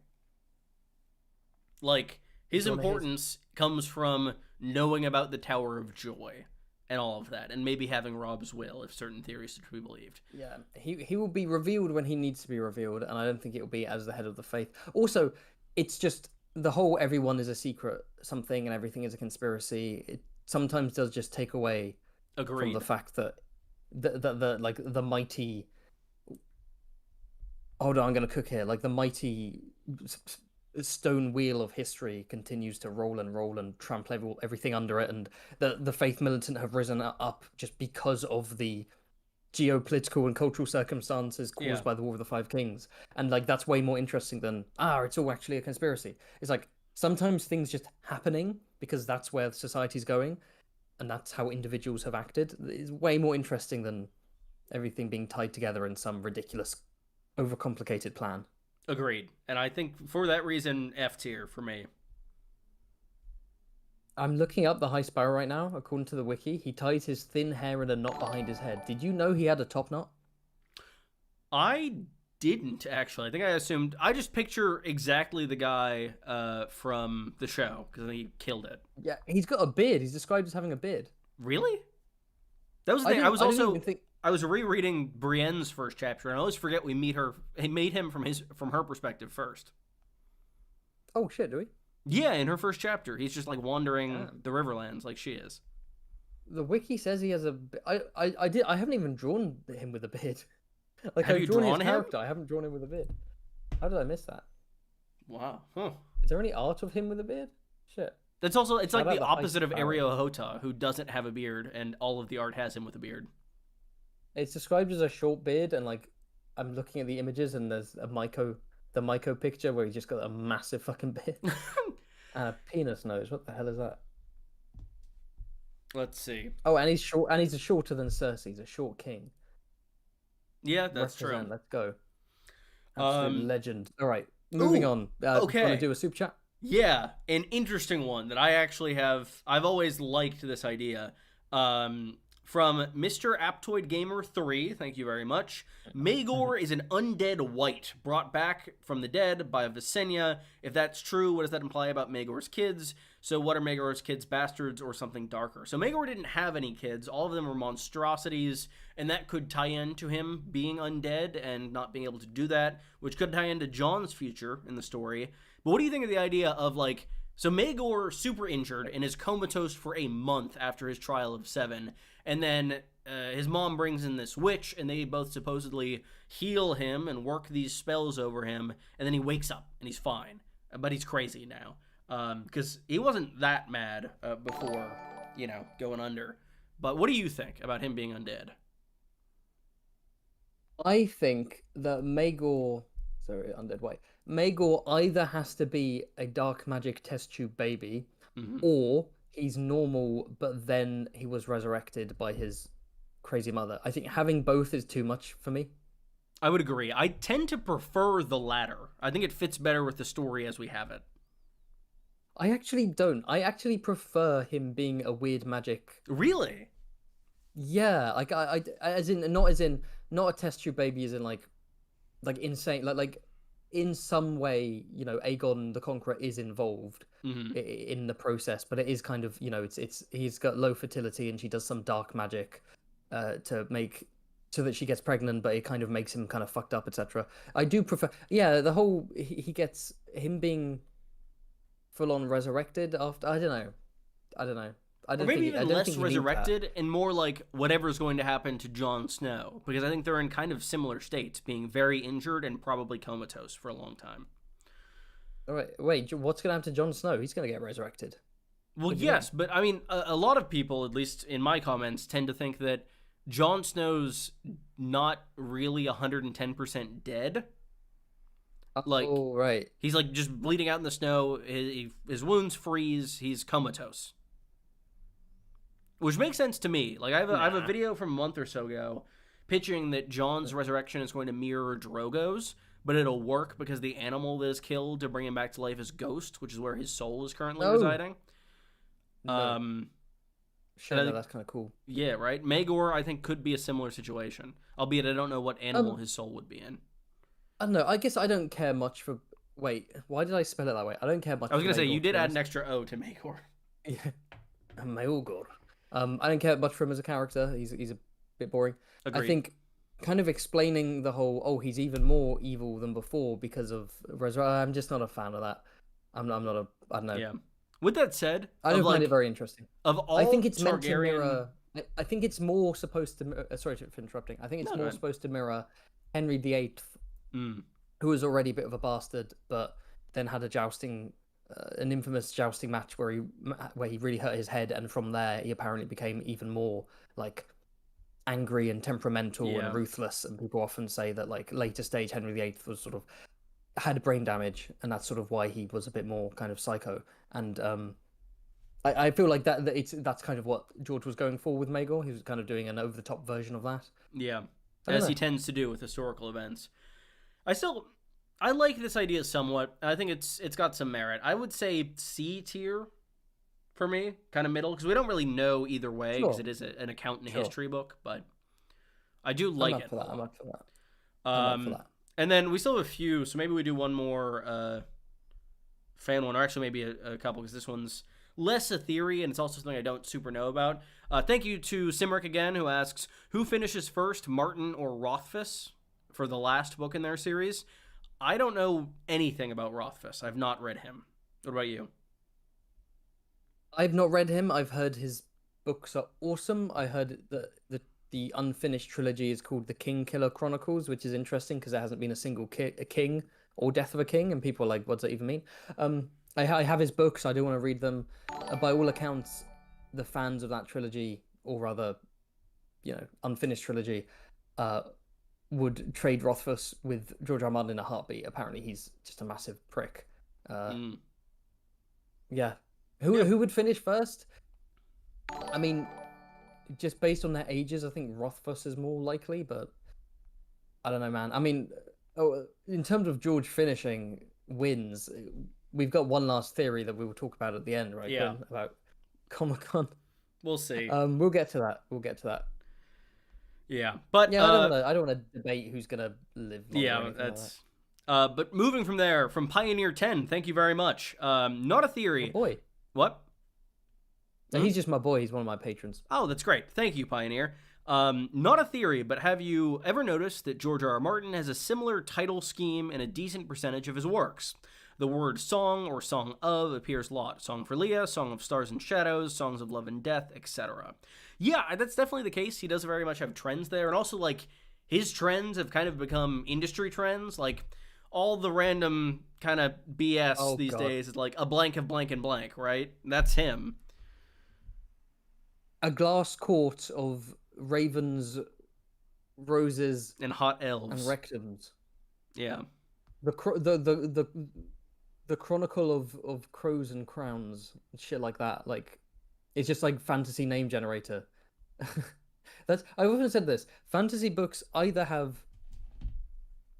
basically a Song of Ice and Fire rip-off names, or they have the like least marketable things possible, like the Quinn Quaxlong Chronicle Part that sounds 69, awesome. And it's just like no one's going to read that apart from the most niche of readers. Like, there need to be more fantasy books with titles that are like short and punchy and like attractive and boom. Yeah. Yeah. I agree. Yeah. I just thought I'd be a dick right there.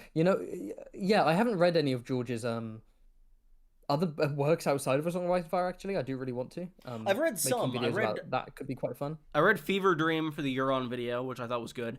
And I've read some of his shorter fiction, that was years ago. What was that?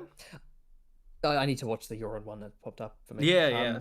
I want to be the only person who's actually read Wildcards, because there are no videos on it. No one talks about it. It's kind of a meme. I unironically want to read it and do videos about it, maybe for like April Fools. Yeah. But also, we have another super chat from A Channel of Ice and Fire. Thank you for joining us. You should go check them out. They have some more animated content. It's very good. I've really enjoyed what they've put out so far. Saying, hey guys, hoping you guys are having a good weekend. I am presently working on Aegon's Conquest video, and it is a real struggle. Wish me luck. Good luck. That does sound like a lot. Good luck. I know all about making unwieldy animated videos that take longer than you think. Yeah. Yes. Good luck. All right. I've heard there are some fun cameos in that video. Oh. What's next? What are you thinking? Also, feel free to add anything else. We've only got 3 from me left, but I just kind of randomly spitballed and put whatever in there.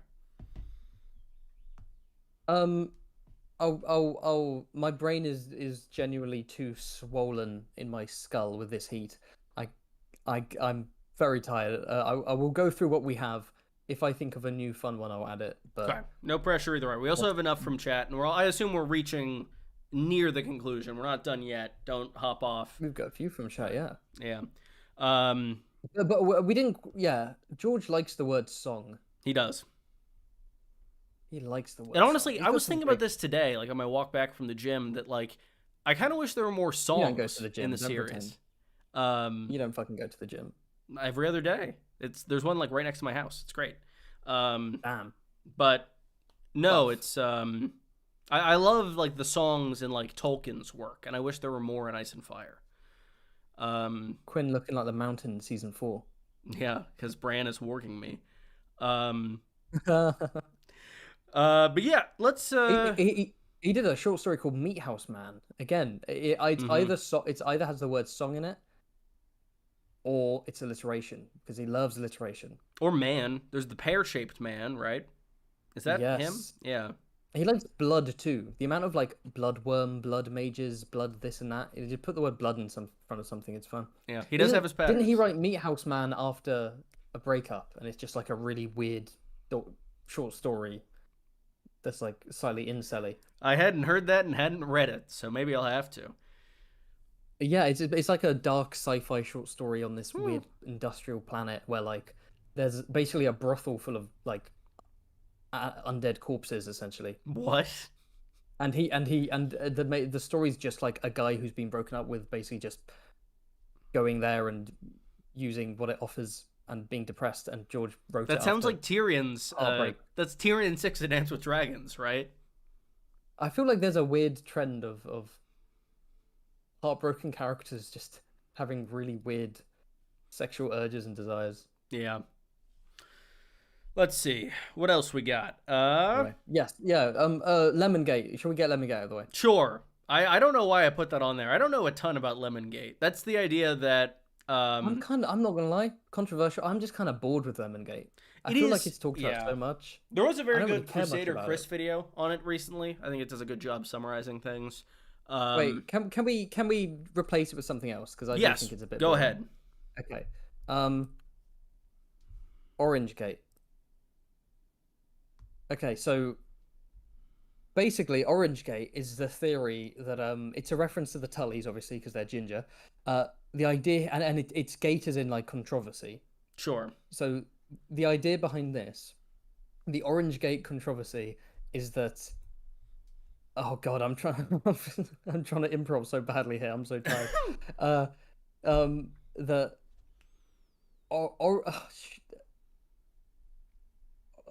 You're doing great. Save me here. Oh no, I know what Orange Gate is. Orange Gate is the controversy that there are a bunch of Tullys with stupid Sesame Street character names, and it's not funny, and it's great, witty, and he shouldn't be in the show at all. That's Orange Gate. I'm still heartbroken. Who did they cut? Did they cut Elmo? Was that it? They in the show they allowed Grover and Kermit. Or Oscar. No. They allowed Grover and Oscar because they're real names. And those are the two I was willing to accept. Yeah. Kermit and Elmo should make an appearance, I think. Kermit and Elmo, no. No, but someone in the chat correctly brings up that Orange Gate obviously refers to Doran Martell, who does not really have gout. Ooh. Because the citrus from the orange would counteract. Or no, I think the citrus actually causes it. It's a rich man's disease. But yeah. It's a YouTuber's disease. Going to another super chat from Ross Temby. Bad boy. Thank you. I'd waste everyone's time. Yeah. Why does everyone seem to skip over Stannis leading the war for the Dawn? Is there a reason Mel is such a Stannis stan? She saw it in the flames. Or there is a reason Mel is such a Stannis stan. So, with Mel's visions, we know they can be kind of, like, mistaken or twisted, or she misinterprets them. That's the case for, like, everybody we see in the series, except maybe Makoro, who seems to be kind of betting 1,000. But In terms of her support for Stannis, I think there is some element of Stannis fighting the others, but I think the main reason that he is focused on less is that, like, people tend to think this is Jon's story in the North, that, like, his is the one that has been most concerned with the others since day one, despite the fact that he's never even seen another, because he wasn't at the Fist of the First Men, and that was one of very few opportunities for them to appear. But yeah, I think that... what do you think of Stannis and the others? I quite like the mental image of Stannis basically giving up his claim on, well, not giving up, but basically retreating from Winterfell. He's politically lost Winterfell. He's lost the North. He's like, my last action will basically be defending the realm from the threat above, the threat to the North. And, you know, I am Azor Ahai, I'm the chosen one. And I've just got this mental image of him facing off against, like, the first wave, and his flaming sword just breaks because it's not real, and he gets cut down. You know, the kind of the false chosen one. Mm-hmm. I can see that being his end. And it's quite similar to... I'm a bit of a tangent, but, like, when I was a teenager, I came up with so many different ideas for my own fantasy saga, and then I read A Song of Ice and Fire, and so many of them were basically represented in that, and I was like, what the fuck? George fucking ripped me off. But to be fair, it's very likely that his series influenced other fantasy stuff, for example, Skyrim, that I experienced, and then I subconsciously took certain ideas on, and etc., etc. Because I always like this idea of, like, a fake chosen one, like, finally battling the big bad and just losing instantly because he's just the wrong person, and I can kind of see Stannis getting... Yeah. And I like the idea that he does lose against the Great Other, but it'll be a Pyrrhic victory, if anything. Like, Stannis will accomplish something against the others, but he will ultimately die in the process. Like, maybe he mans the wall and buys people a little further south some time before ultimately succumbing as the wall falls. Yes, I think that could... Oh, imagine his fate is just, like, he's on top of the wall, just, like, scowling, like, looking at the army beyond, and he's, like, holding Lightbringer, and then the White Walkers do something and the wall just collapses, and he just, like, disappears. Yeah, I think that could be cool. I don't know. I do also... The more I've thought about it over the years, the more I don't dislike the idea of Stannis, like, surviving the series. But I'm not sure how likely that is. Because it was also... I did a video on this. That man is doomed. That man is doomed. I talked about this in a video. I was actually slightly wrong about it, but me being wrong actually works to its favor. I think there's a lot of Cain and Abel going on with Stannis and Renly. Okay. What was Cain's curse? It was to wander to the ends of the earth and be cursed with this, like, eternal life type thing. And then ultimately the line of their family continues through their brother, whose name I think is Seth, and who I forgot in my initial version of the theory. But that very much tracks. The Baratheon line can continue through Robert and his bastards, whereas Stannis is cursed to live with what he's done. And I think that's a really interesting thing for the character to have to grapple with. And, like, the ends of the earth, he already has gone to the ends of the earth. I feel like that could also be applied to Tyrion. If we take his fate in the show as canon, which we don't have to, but if he does end up as Hand, I think it'd be less of a good guy getting rewarded and trying to fix things, and more of a... I think Brendan Beefish said this years ago, like right after the finale.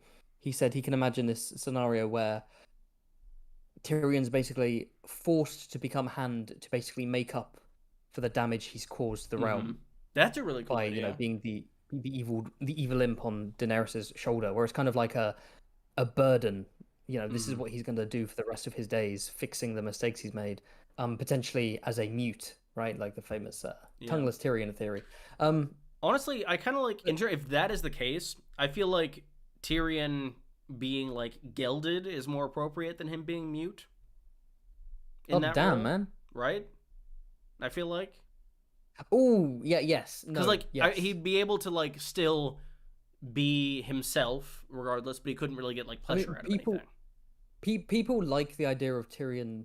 Either, again, he's in that cluster of characters people like to be at the Night's Watch at the very end, but I just don't think the Night's Watch will exist. Agreed. And or they want him to be a maester or something.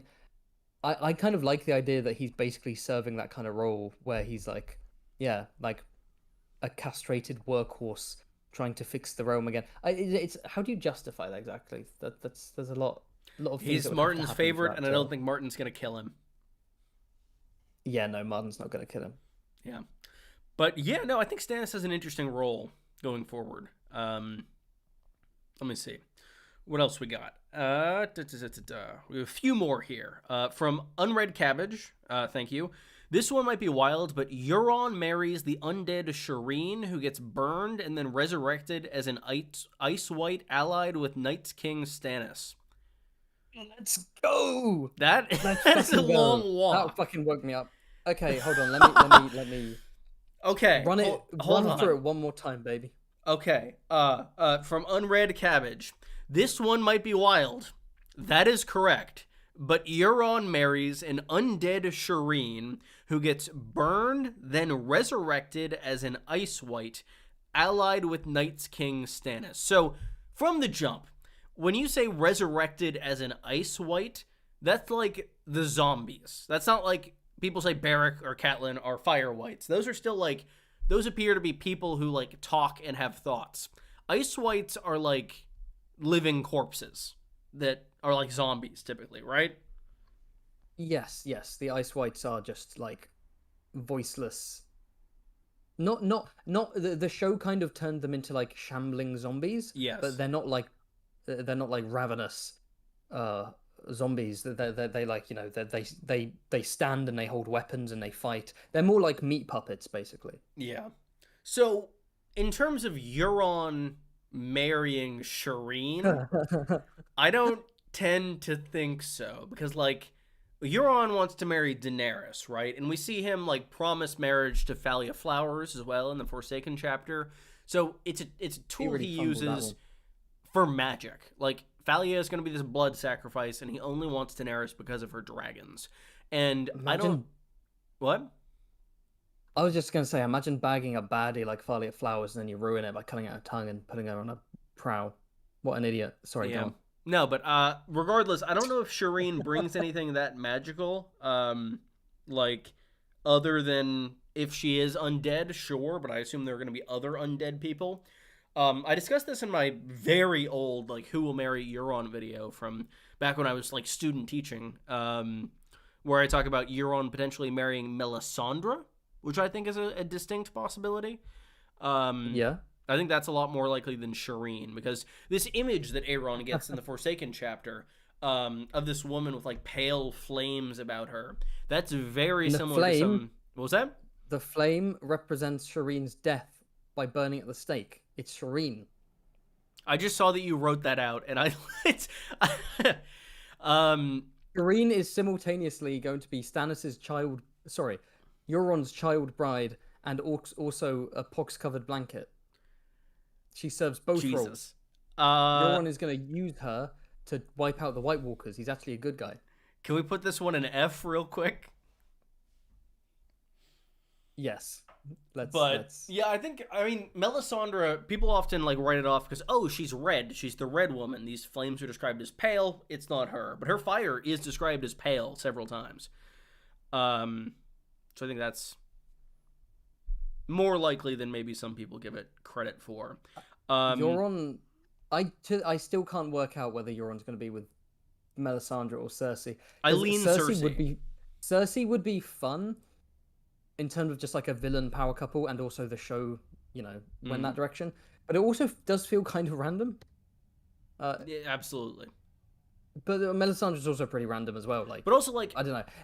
Yeah, Cersei like grasping for power makes sense at this point. Like if she's cast from King's Landing and doesn't have anything else, I could see that being a thing. Bro's about to become a multi-millionaire from one stream. Look at all these super chats. Oh my god, yeah. So we've got a few more. Cymric, thank you again. This is like your fourth theory in a video, and suddenly boom. Yeah. Cannibal was House Valerion's dragon. So it's obvious what this is stemming from. With Cannibal like flying over the funeral of Corlys Velaryon. Whenever that happens, I'm not saying he's gonna die in House of the Dragon. That's not what I mean. That's not a spoiler. But I'm not sure. I like Cannibal as a wild dragon, I feel like. Right? Yeah. And if the Velaryons had dragons, I feel like that would very much shift the status quo in Westeros. Yeah, they're just, from what we know, they're just a naval house. I don't think they were ever I mean, dragon lords. some Valerians did have dragons, like Lena and Laenor, sure. and so on and Well, so yeah, forth. that's only because of Rhaenys. Exactly. Yeah. But yeah, This is no. F tier. I'd say D.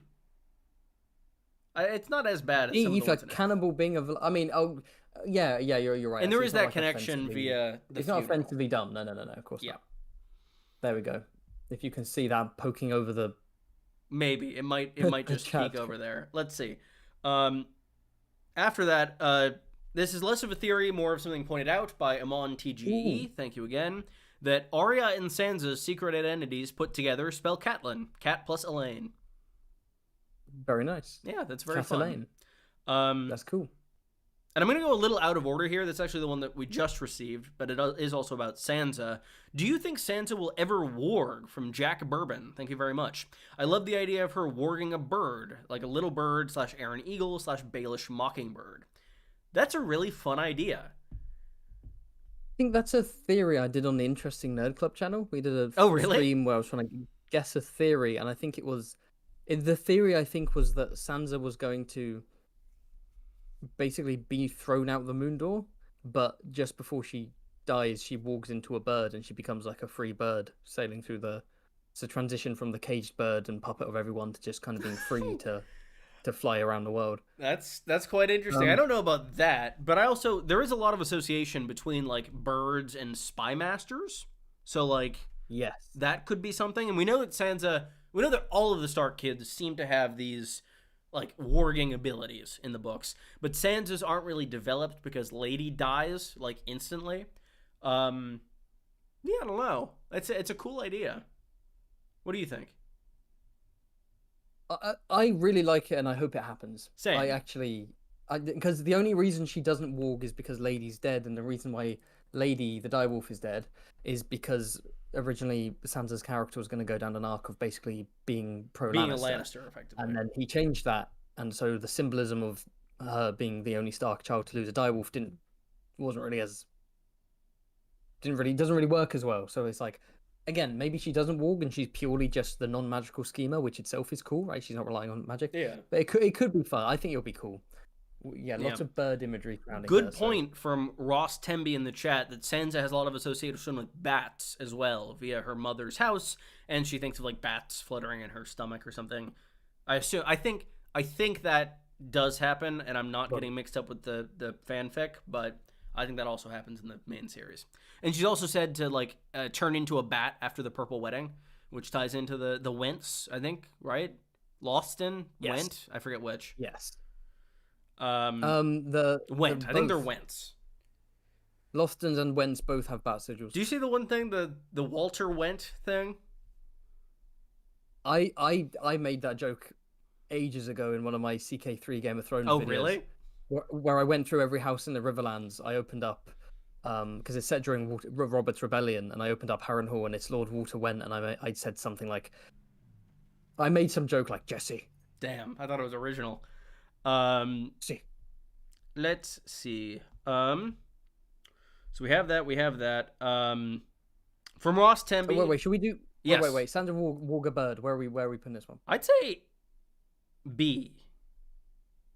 B. Because I really like it, but I don't know how likely it is. Should we? How many more super chat theories are there? 1, 2, 3. Are there not theories? Less so. We have 3 super chats left. 3 super chats. Are any of them theories, or are they just kind of questions for us? One addresses the theory you keep referencing for the end. The other 2 I can just run through right now and are not theories. Let's go through all the super chats now. Yes. Finish up these theories. Do a Comic-Con theory, and then I even have a special treat even after the Comic-Con one. I have a fun idea. So Ross Temby, thank you, says if undead blood is black, what color is another fluid that I'm not going to name for the sake of this video's status? I would assume it's all. I mean, I feel like darkened. I've said enough F-bombs and I've probably destroyed. Or then maybe any for chance my of this legal career, then I'll refrain. But I shouldn't have called Shireen a child bride earlier. I do apologize.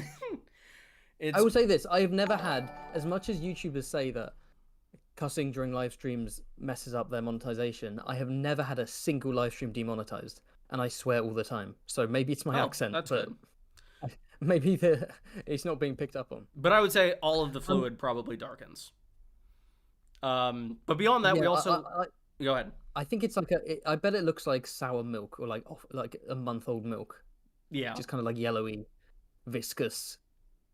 So moving on from that, Pioneer also says that Meathouse Man is about dead prostitutes and psychically controlling corpses. It's weird at points and at points too descriptive. 6 out of 10. Oh yeah, George. Hey, people do all kind of things to get over breakups. So I gotta read Meathouse Man to get over mine. But we do have one more theory just came in, and then the Comic-Con thing. That theory being from Shibit, I think, saying Bran wargs Jon's corpse like cold hands. Okay. So it's interesting. I think that ties into like the idea of like cold hands. I am your monster, Bran Stark. Kind of implies that like Bran had some hand in his creation or is doing this to cold hands. And we know from like the earlier outline that Jon and Bran were supposed to be enemies originally. Yes. So maybe. Wait. Yeah. Maybe. What do you think? Oh, maybe what? Or are you just saying maybe? Maybe it'll happen. I'm not sure beyond that. I don't think it will. I don't see the purpose. Yeah, I don't know what he would do is the thing. And I think that he's going to be more manipulative beyond that. He's too busy warging the mountain. Yeah. Oh, okay. We had another theory. So Bran wargs Jon's corpse, I would put in like C or D. What do you think? This one. Honestly, I'm thinking S for this one. I would agree. Let's just toss it up Wait, there. think about it. Jump the gun. You have to jump the gun. What? Jump the gun. John. Oh, God. Yo, Hodor, Gregor, Jon. They've all been... It's all connected. Their names. It's all connected. I do think this is more likely than the Gregor thing. Slightly, yeah. Let's put it in D tier. Yeah. So we have another theory from Mochi, thank you, who asked me to look for Quinn Toro on r/A Song of Ice and Fire, and I have. And it's a theory from 2 years ago with 4 upvotes that is posing the idea that Quentin is going to be resurrected by Moqorro.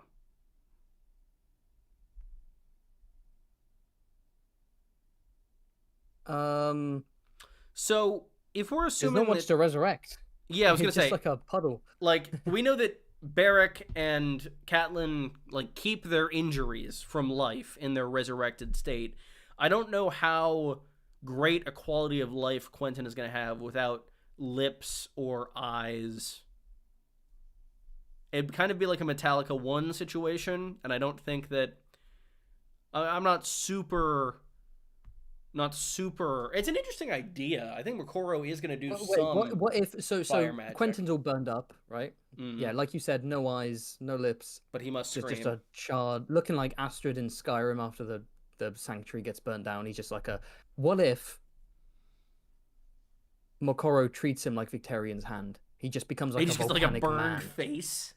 Just like just his whole body just smoldering. He's just like walking around like a like a fire Atronach. This is a deep cut, but like the one kind of they like make something like that in one season of what was the name of that show? I stopped watching it. The Dragon Prince or something? I don't remember. Game of Thrones?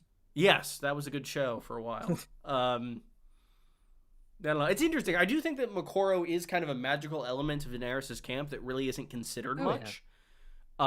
But in terms of gonna a red priest on her side, I mean, it's not just magical. I think it's also religious. Yeah, I think the idea of her being worshipped by the cult of R'hllor is just like is an aspect that people aren't really talking about. Agreed, and it's also like Moqorro does seem like one of, if not the most competent magician we encounter in the series so far. Maybe that's smoke and mirrors, but like, oh, I did. That was not intentional, but yeah, I think he is a very we know he is capable of things that we have not seen from others. So we shall see. I could see him resurrecting someone. Maybe he resurrects Barristan.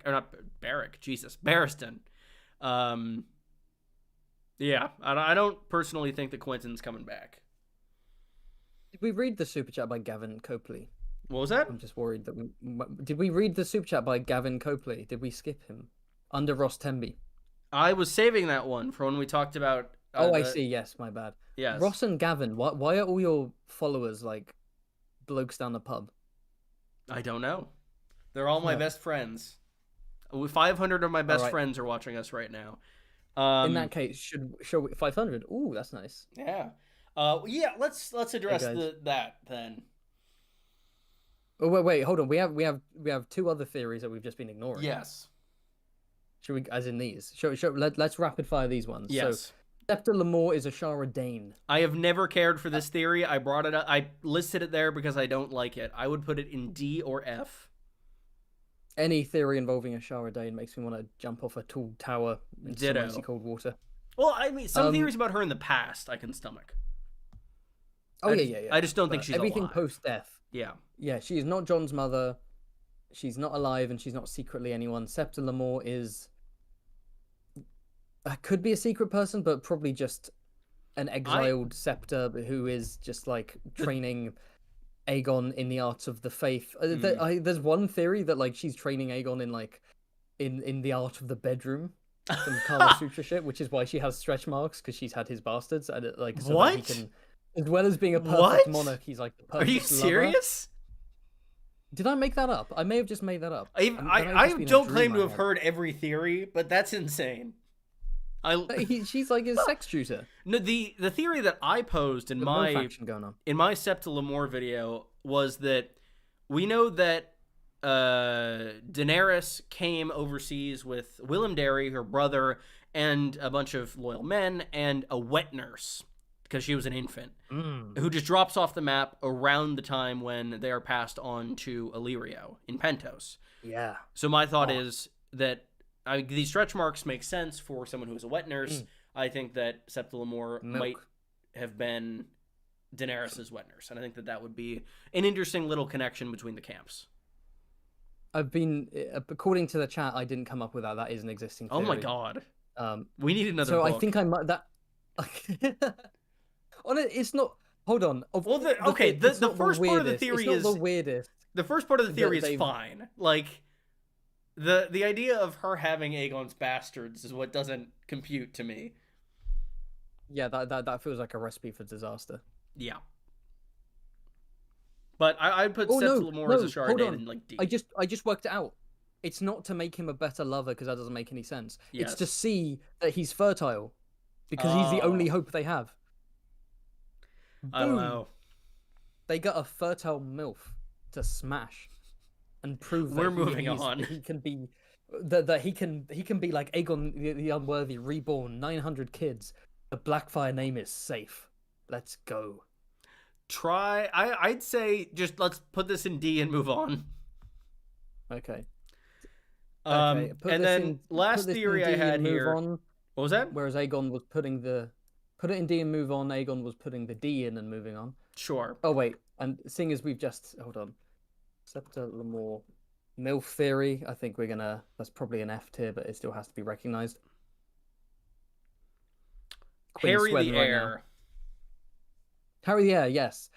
Okay, so this is a theory that it's not even a theory. It just seems to be something that the entirety of the internet seems to have like instantly realized together. I was gonna say the same thing. It comes across as it's less of it's kind of like Aegon Blackfyre, where it's just kind of an accepted thing that he's dying early on in the next book. Yeah. And again, I cannot stress this enough. If that's the case, what's the fucking point of the character, and what's the point of the sample chapters of Sansa trying to seduce him and all that? What's the point if he just dies? Someone please explain. To throw a wrench in Littlefinger's plans. But why waste all our time with doing that? Why not? Why?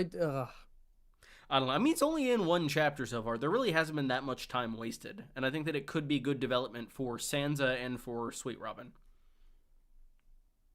Yeah. Ugh. I don't know, man. I want him to stick around. I don't see the point. All these Sweet Robin stans were obsessed with him. He's gonna live and survive because he's sick and no one expects him to live, so he will, because it subverts. Kill the bastard. Chuck him out the moon door. Keep Harry the Heir alive. He's I a disagree. Chad. He's respectful to women. No, he let isn't. him marry Sansa. don't besmirch his name. He's a good man. I think we put him in B for him dying immediately, because I do think there are death flags there. All right, I'm a B. I'll put him in. I'll put him there. Yeah, sure. Yeah. Long live Harry. Yep. Long and live then Harry. To address the last super chat, we didn't forget about you, Gavin. Thank you very much to Gavin Copley. Gavin.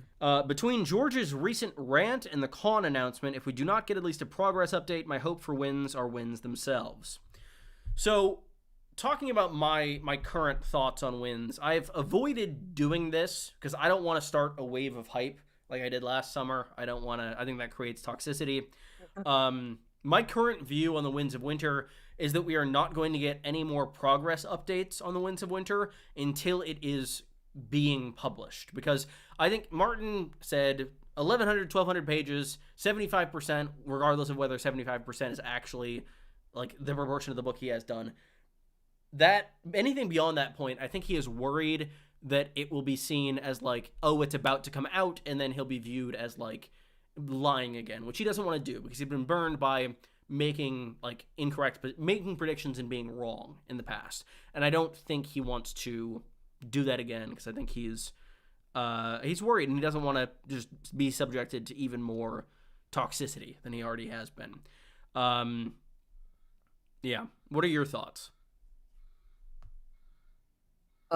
Did you fully explain? No, I haven't gone to the Comic-Con thing. But to that end, I think that I agree with you that the news will not trickle out. Yes. That it won't leak. That he won't kind of make like a post hinting at it or being cheeky. When it happens, it will happen, and it will be a big announcement. And why will it be a big announcement? Because that's what he said. Yes. Even though previously he had said that the moment it's done, he's just going to announce it on his blog. Only a couple of years ago, what did he say? This was last summer. I reminded you of this. This was last summer when everybody was talking about everything. He said that there would be a big announcement, but where or when he could not say. So that opens the door to some big event being the announcement of the Winds of Winter. And I mean, New York Comic Con is certainly a big event.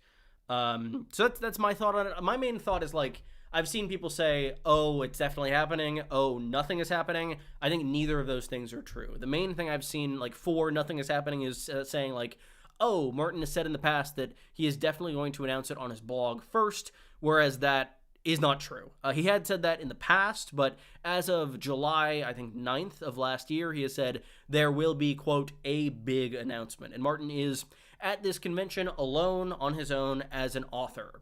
I've also seen a lot of people speculating, oh, this is something for Dunk and Egg or House of the Dragon, but neither show nor HBO, as far as we're aware, has any presence at this event. So it doesn't seem like it'll be related to... George going to be allowed to do a House of the Dragon announcement. Exactly. No way is HBO going to allow that after...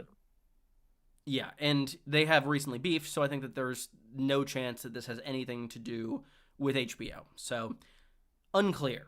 It's clear that Martin is there in his capacity as an author. It is unclear what is going to happen then. Is it unclear? Is it unclear what's going to happen at Comic-Con? Maybe. To me it is. I am not saying anything definitively. Okay, you're trying to maintain this kind of... I don't want to direct anything. I'm just trying to stay... Right, well, I'm moving it over. I'm moving the theory objective. Over. All I can say is in the DMs, you were trying to convince me or something. In the DMs, I have more extensive thoughts than I have voiced publicly, but every month you try to force feed me with white pills, just like a big... I'm an inherently hopeful person. Every single time I fall for it. Every single time I fall for it. And I get burned, and you've convinced me again this time. Yeah. Why on? No. Here's my take. So my take is, whoa. Excuse me. My take is, either nothing is being announced and Winds will never come out, or Winds itself is being announced and we all go insane. There's no in between. It's not something small being announced. It's not Dark Wings. It's not Wild Cards. It's literally just he's there because he wants to be there, and he's given up on writing the books, and he just wants to have fun, and he's no longer doing that thing where he delays or cancels special things because he's like, I want to have fun with the rest of my life. It's either that or he's like, wins is done.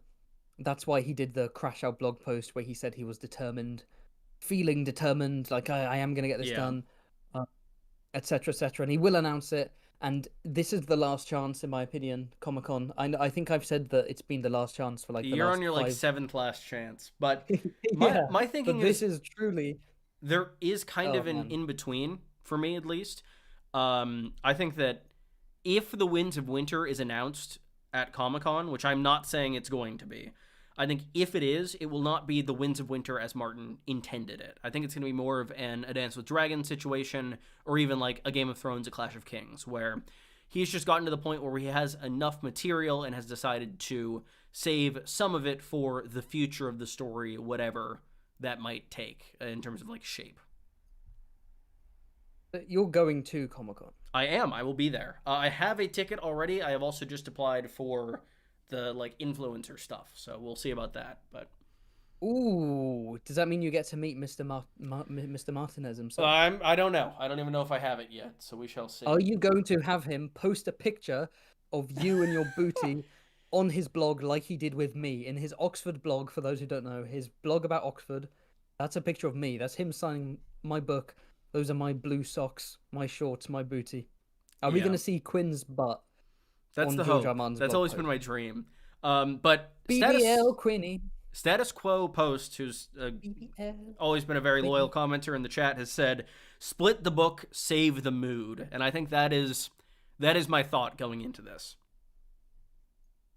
I think that's a big reason as to why a split would happen now. Yes. Either a split or the ending shaved off. But some kind of consolation. His wins, leave me alone. Yeah. And that will very likely be the last A Song of Ice and Fire thing we get, but something would be quite nice. And also say something. In what you're saying, A Song of Ice and Fire last, I think main series last, I would agree with. I do think if we get a publication of Winds, we will get at least a couple Dunk and Egg stories, and then probably Blood and Fire. Let's go Blood and Fire. I'm more excited for Blood and Fire than Winds. I am so not, dude. If Blood and Fire comes out before Winds, I'm gonna be so upset. You get so triggered when I say that. I'm joking. I want Winds more than anything. I want Winds. Yeah. Because I care about the story continuing. It's got nothing to do with how much fucking money we're gonna make if Winds comes out, boy. Oh, so many videos and live streams. Are you kidding me? I do think if Martin does like a signing or something, what was that? Sorry, go. I was gonna say sorry. If Martin is like doing a signing or something, I do definitely want to like ask something about Connington at that, or if there's a panel or something. But because that's the thing, Connington is the viewpoint he has talked about the least by a very wide margin. Yeah, because he doesn't remember who he is. Yeah, no, he remembers. He's the most important viewpoint. He's like John Connington. Who the fuck is that? Yeah, is that the guy being hanged with Brienne? What was that? That's my Germ impression. He's not gonna remember who John Con is.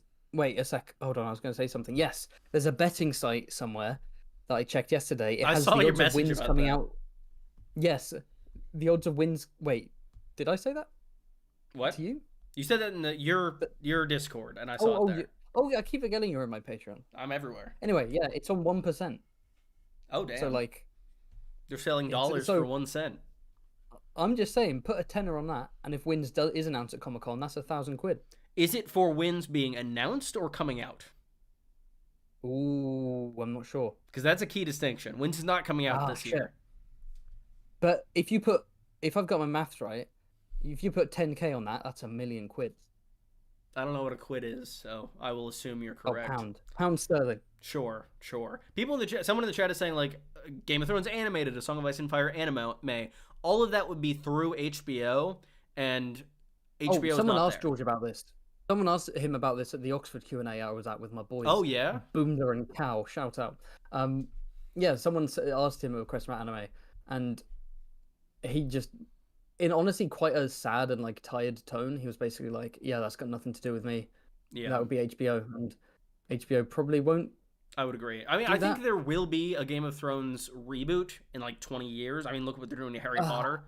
I would agree with that if A Song of Ice and Fire was completed. Like, if it was over, then I could see like either a reboot or even an anime coming out in the future, but without the ending, like I think there will be more to the series why? by that point, and by that point, I think they'll have better access to his notes.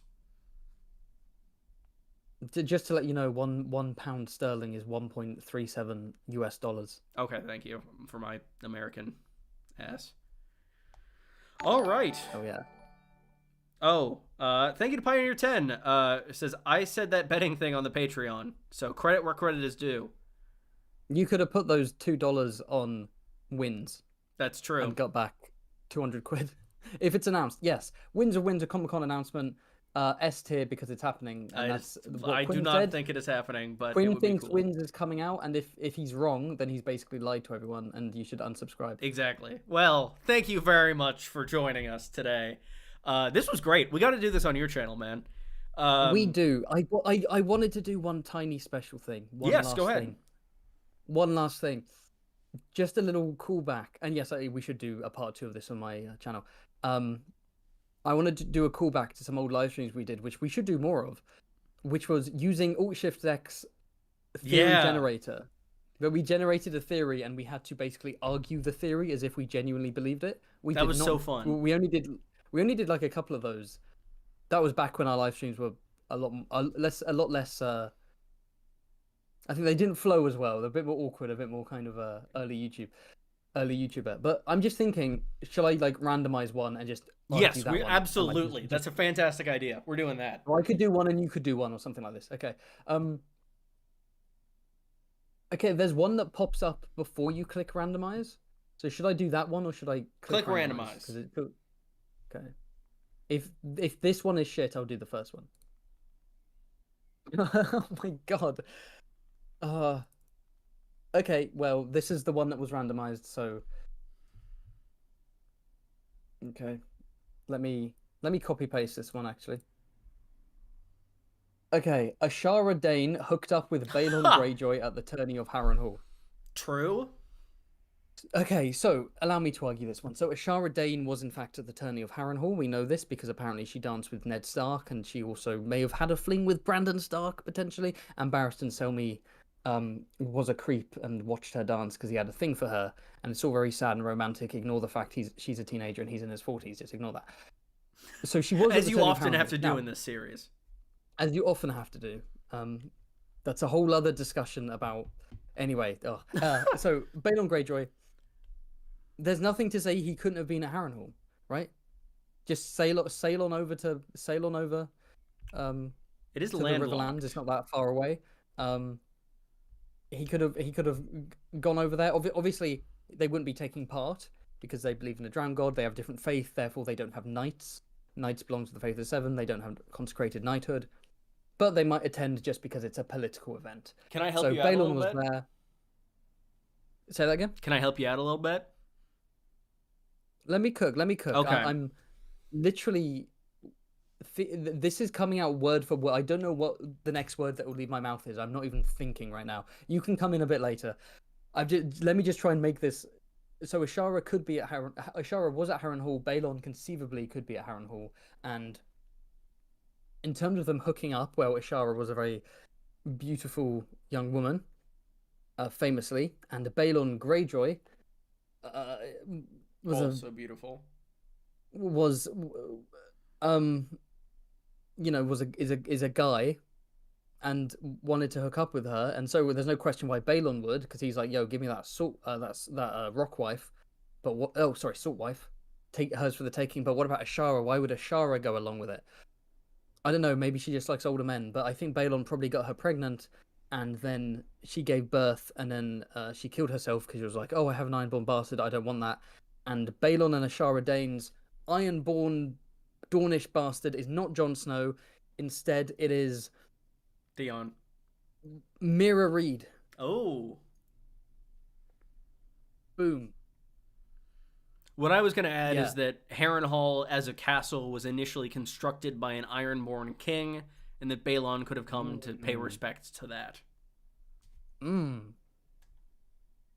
Someone in the chat, I left for an hour. What the fuck is this theory?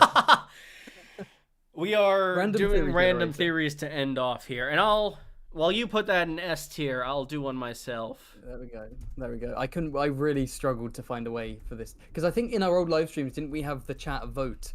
We don't have to do that now, but we had the chat basically vote on whether to accept our argument or reject it. I think that would be rejected. I didn't know how to justify that. So yeah, I'm on the page. Everyone can see it, I think, and I hope. Yep. It's on. Default was Dario's Lightbringer. The second option is our live stream. That's quite funny. Oh yes. One Weg, one Dar one will rule the North.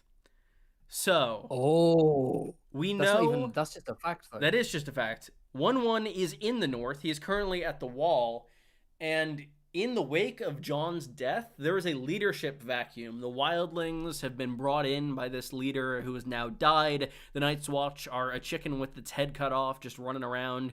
And there is a need for a leader to go forward in this series. That leader will take the form of 1-1, as he is the largest and strongest and likely wisest of all of the people at the Wall at the present.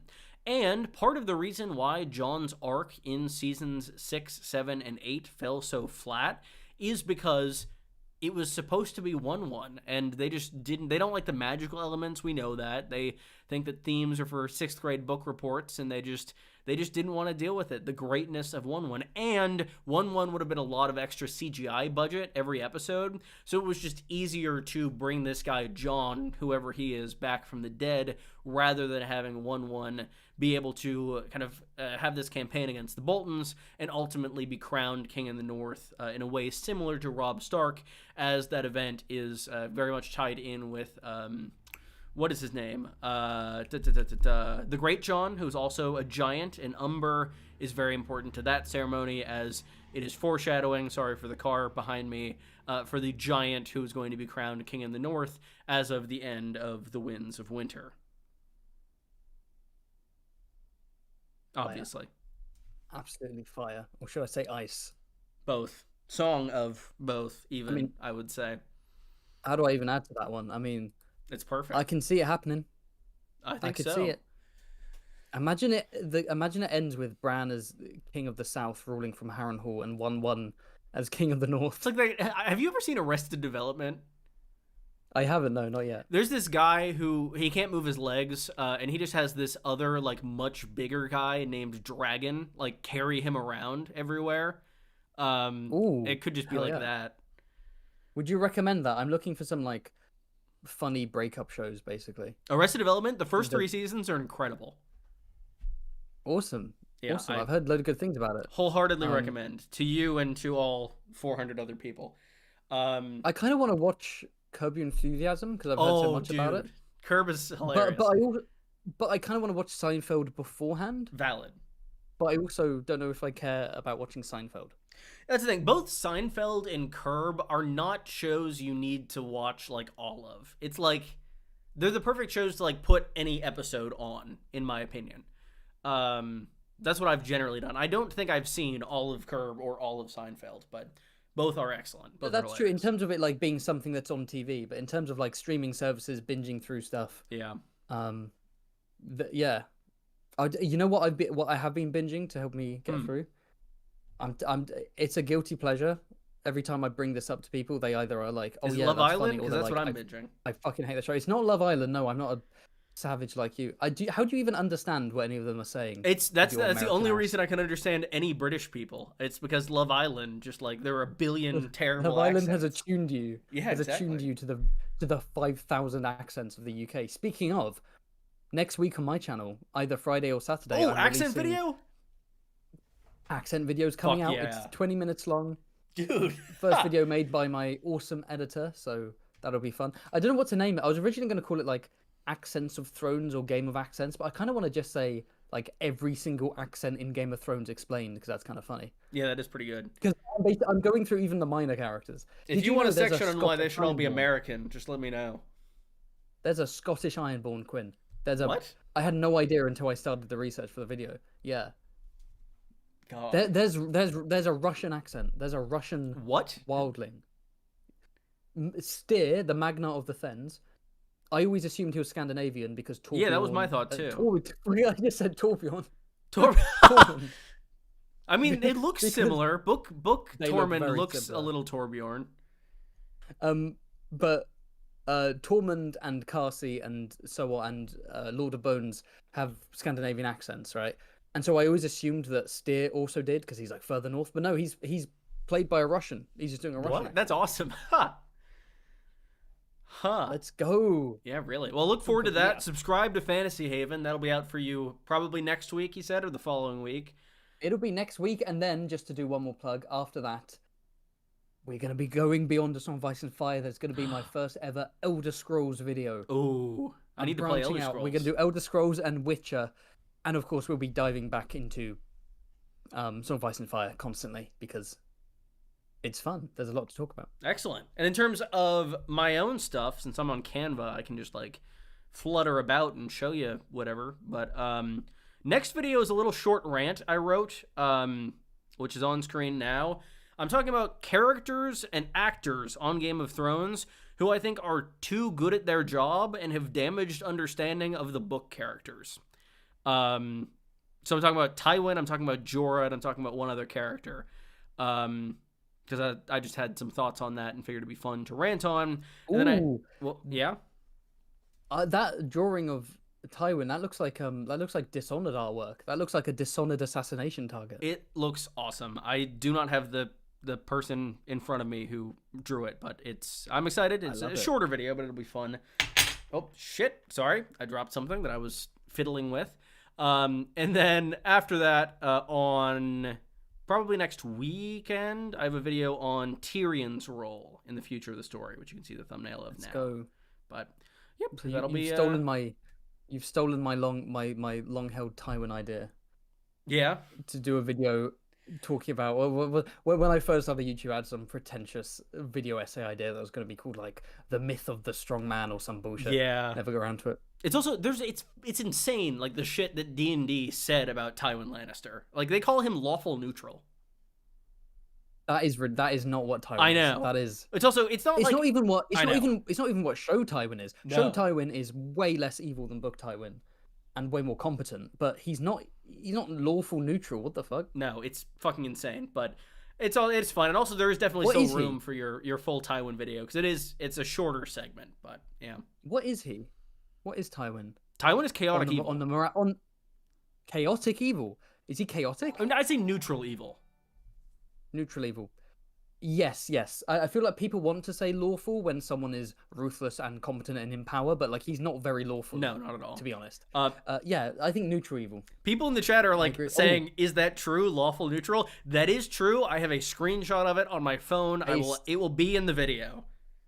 Based Benioff. It is from, I think, Fire Cannot Kill a Dragon, that book like about Game of Thrones. I need to read that. I do too. I haven't read it, but I found it in research for this video. There are characters that I do think they fundamentally misunderstand. I mean, I don't even I like their interpretation of Tywin. Like the way they're describing their own interpretation doesn't even make sense. And they also openly didn't understand Stannis' character. No, as in not just they they did. I did a video on that. I don't watch your videos. I know that, but yeah. All right. On that excellent note, thank you all for watching. What I think is our longest live stream ever. Like and subscribe to Quinn. Like and subscribe to Fantasy Haven. Check out my Patreon. Check out my merch. We have a Kraken fighting a Hightower mecha T-shirt. We've got a baseball cap for the summer. Sorry, just thought I'd interrupt your outro. No, excellent. Yeah, do all of those things. Also, I have a Patreon, which I always forget to plug.